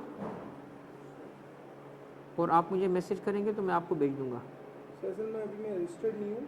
हाँ, मैं आपको डायरेक्ट भेज दूँगा बेटा, आप जब तक कर लो, कोई बात नहीं, टेंशन नहीं है। 033 22 130 867। उस्मान दादा बहुत शुक्रिया बेटा, बहुत शुक्रिया, अल्लाह आपको खुश रखे। आपने जो बात की है डिसिप्लिन पे बेटा, थोड़ी सी मुझे अगर डायरेक्ट मैसेज कर दो कि आप किस हवाले से चाहते हो, मैं ज़रूर बेटा एक सेशन रखूँगा। बच्चों को इस किस्म के सॉफ्ट स्किल सिखाना बहुत ज़रूरी है। जी जी बेटा, आप मुझे ज़रा मतलब आप यही चाहते हैं ना कि स्टूडेंट्स में सेल्फ डिसिप्लिन की क्या इंपॉर्टेंस है, सेल्फ कंट्रोल कैसे लाया जाए ताकि उनकी पढ़ाई हो, इस तरीके की आप बात कर रहे हो, ऐसा ही ना? सॉफ्ट स्किल है, ये बहुत ज़रूरी है बेटा। मैं चंद आपको चीज़ें सिखाऊंगा, मेरी अल्हम्दुलिल्लाह पर्सनल लाइफ में भी ये चीज़ें मौजूद हैं, और साथ में अल्लाह का शुक्र है कि इस पर मेरी रिसर्च भी बहुत है। तो मैं आपको कोई एक सेशन रखूँगा कि कौन से ऐसे सॉफ्ट स्किल्स हैं जिसमें सेल्फ डिसिप्लिन भी शामिल है, कैसे डेवलप किया जाए। अक्सर औकात बच्चे का ये पीछे रह जाता है और फिर प्रॉब्लम होती है। तो मैं आपको अभी जल्द ही कोशिश करता हूँ कि एक इस किस्म का सेशन दूँ, क्योंकि अभी आपका सेशन स्टार्ट हो रहे हैं ना, तो मैं मेरी नज़र में कौन सी ऐसी चीज़ें हैं जो आप में हों तो पेपर आप अगली दफ़ा पास कर लो, डिसिप्लिन कैसे क्रिएट करें मैं इंशाल्लाह कर लूँगा बेटा। जज़ाकल्लाह बेटा। नाम लिखा है? नाम लिख दो ना ताकि मुझे याद आ जाए। ओके मेरे बच्चों, जज़ाकल्लाह बेटा, अल्लाह हाफ़िज़।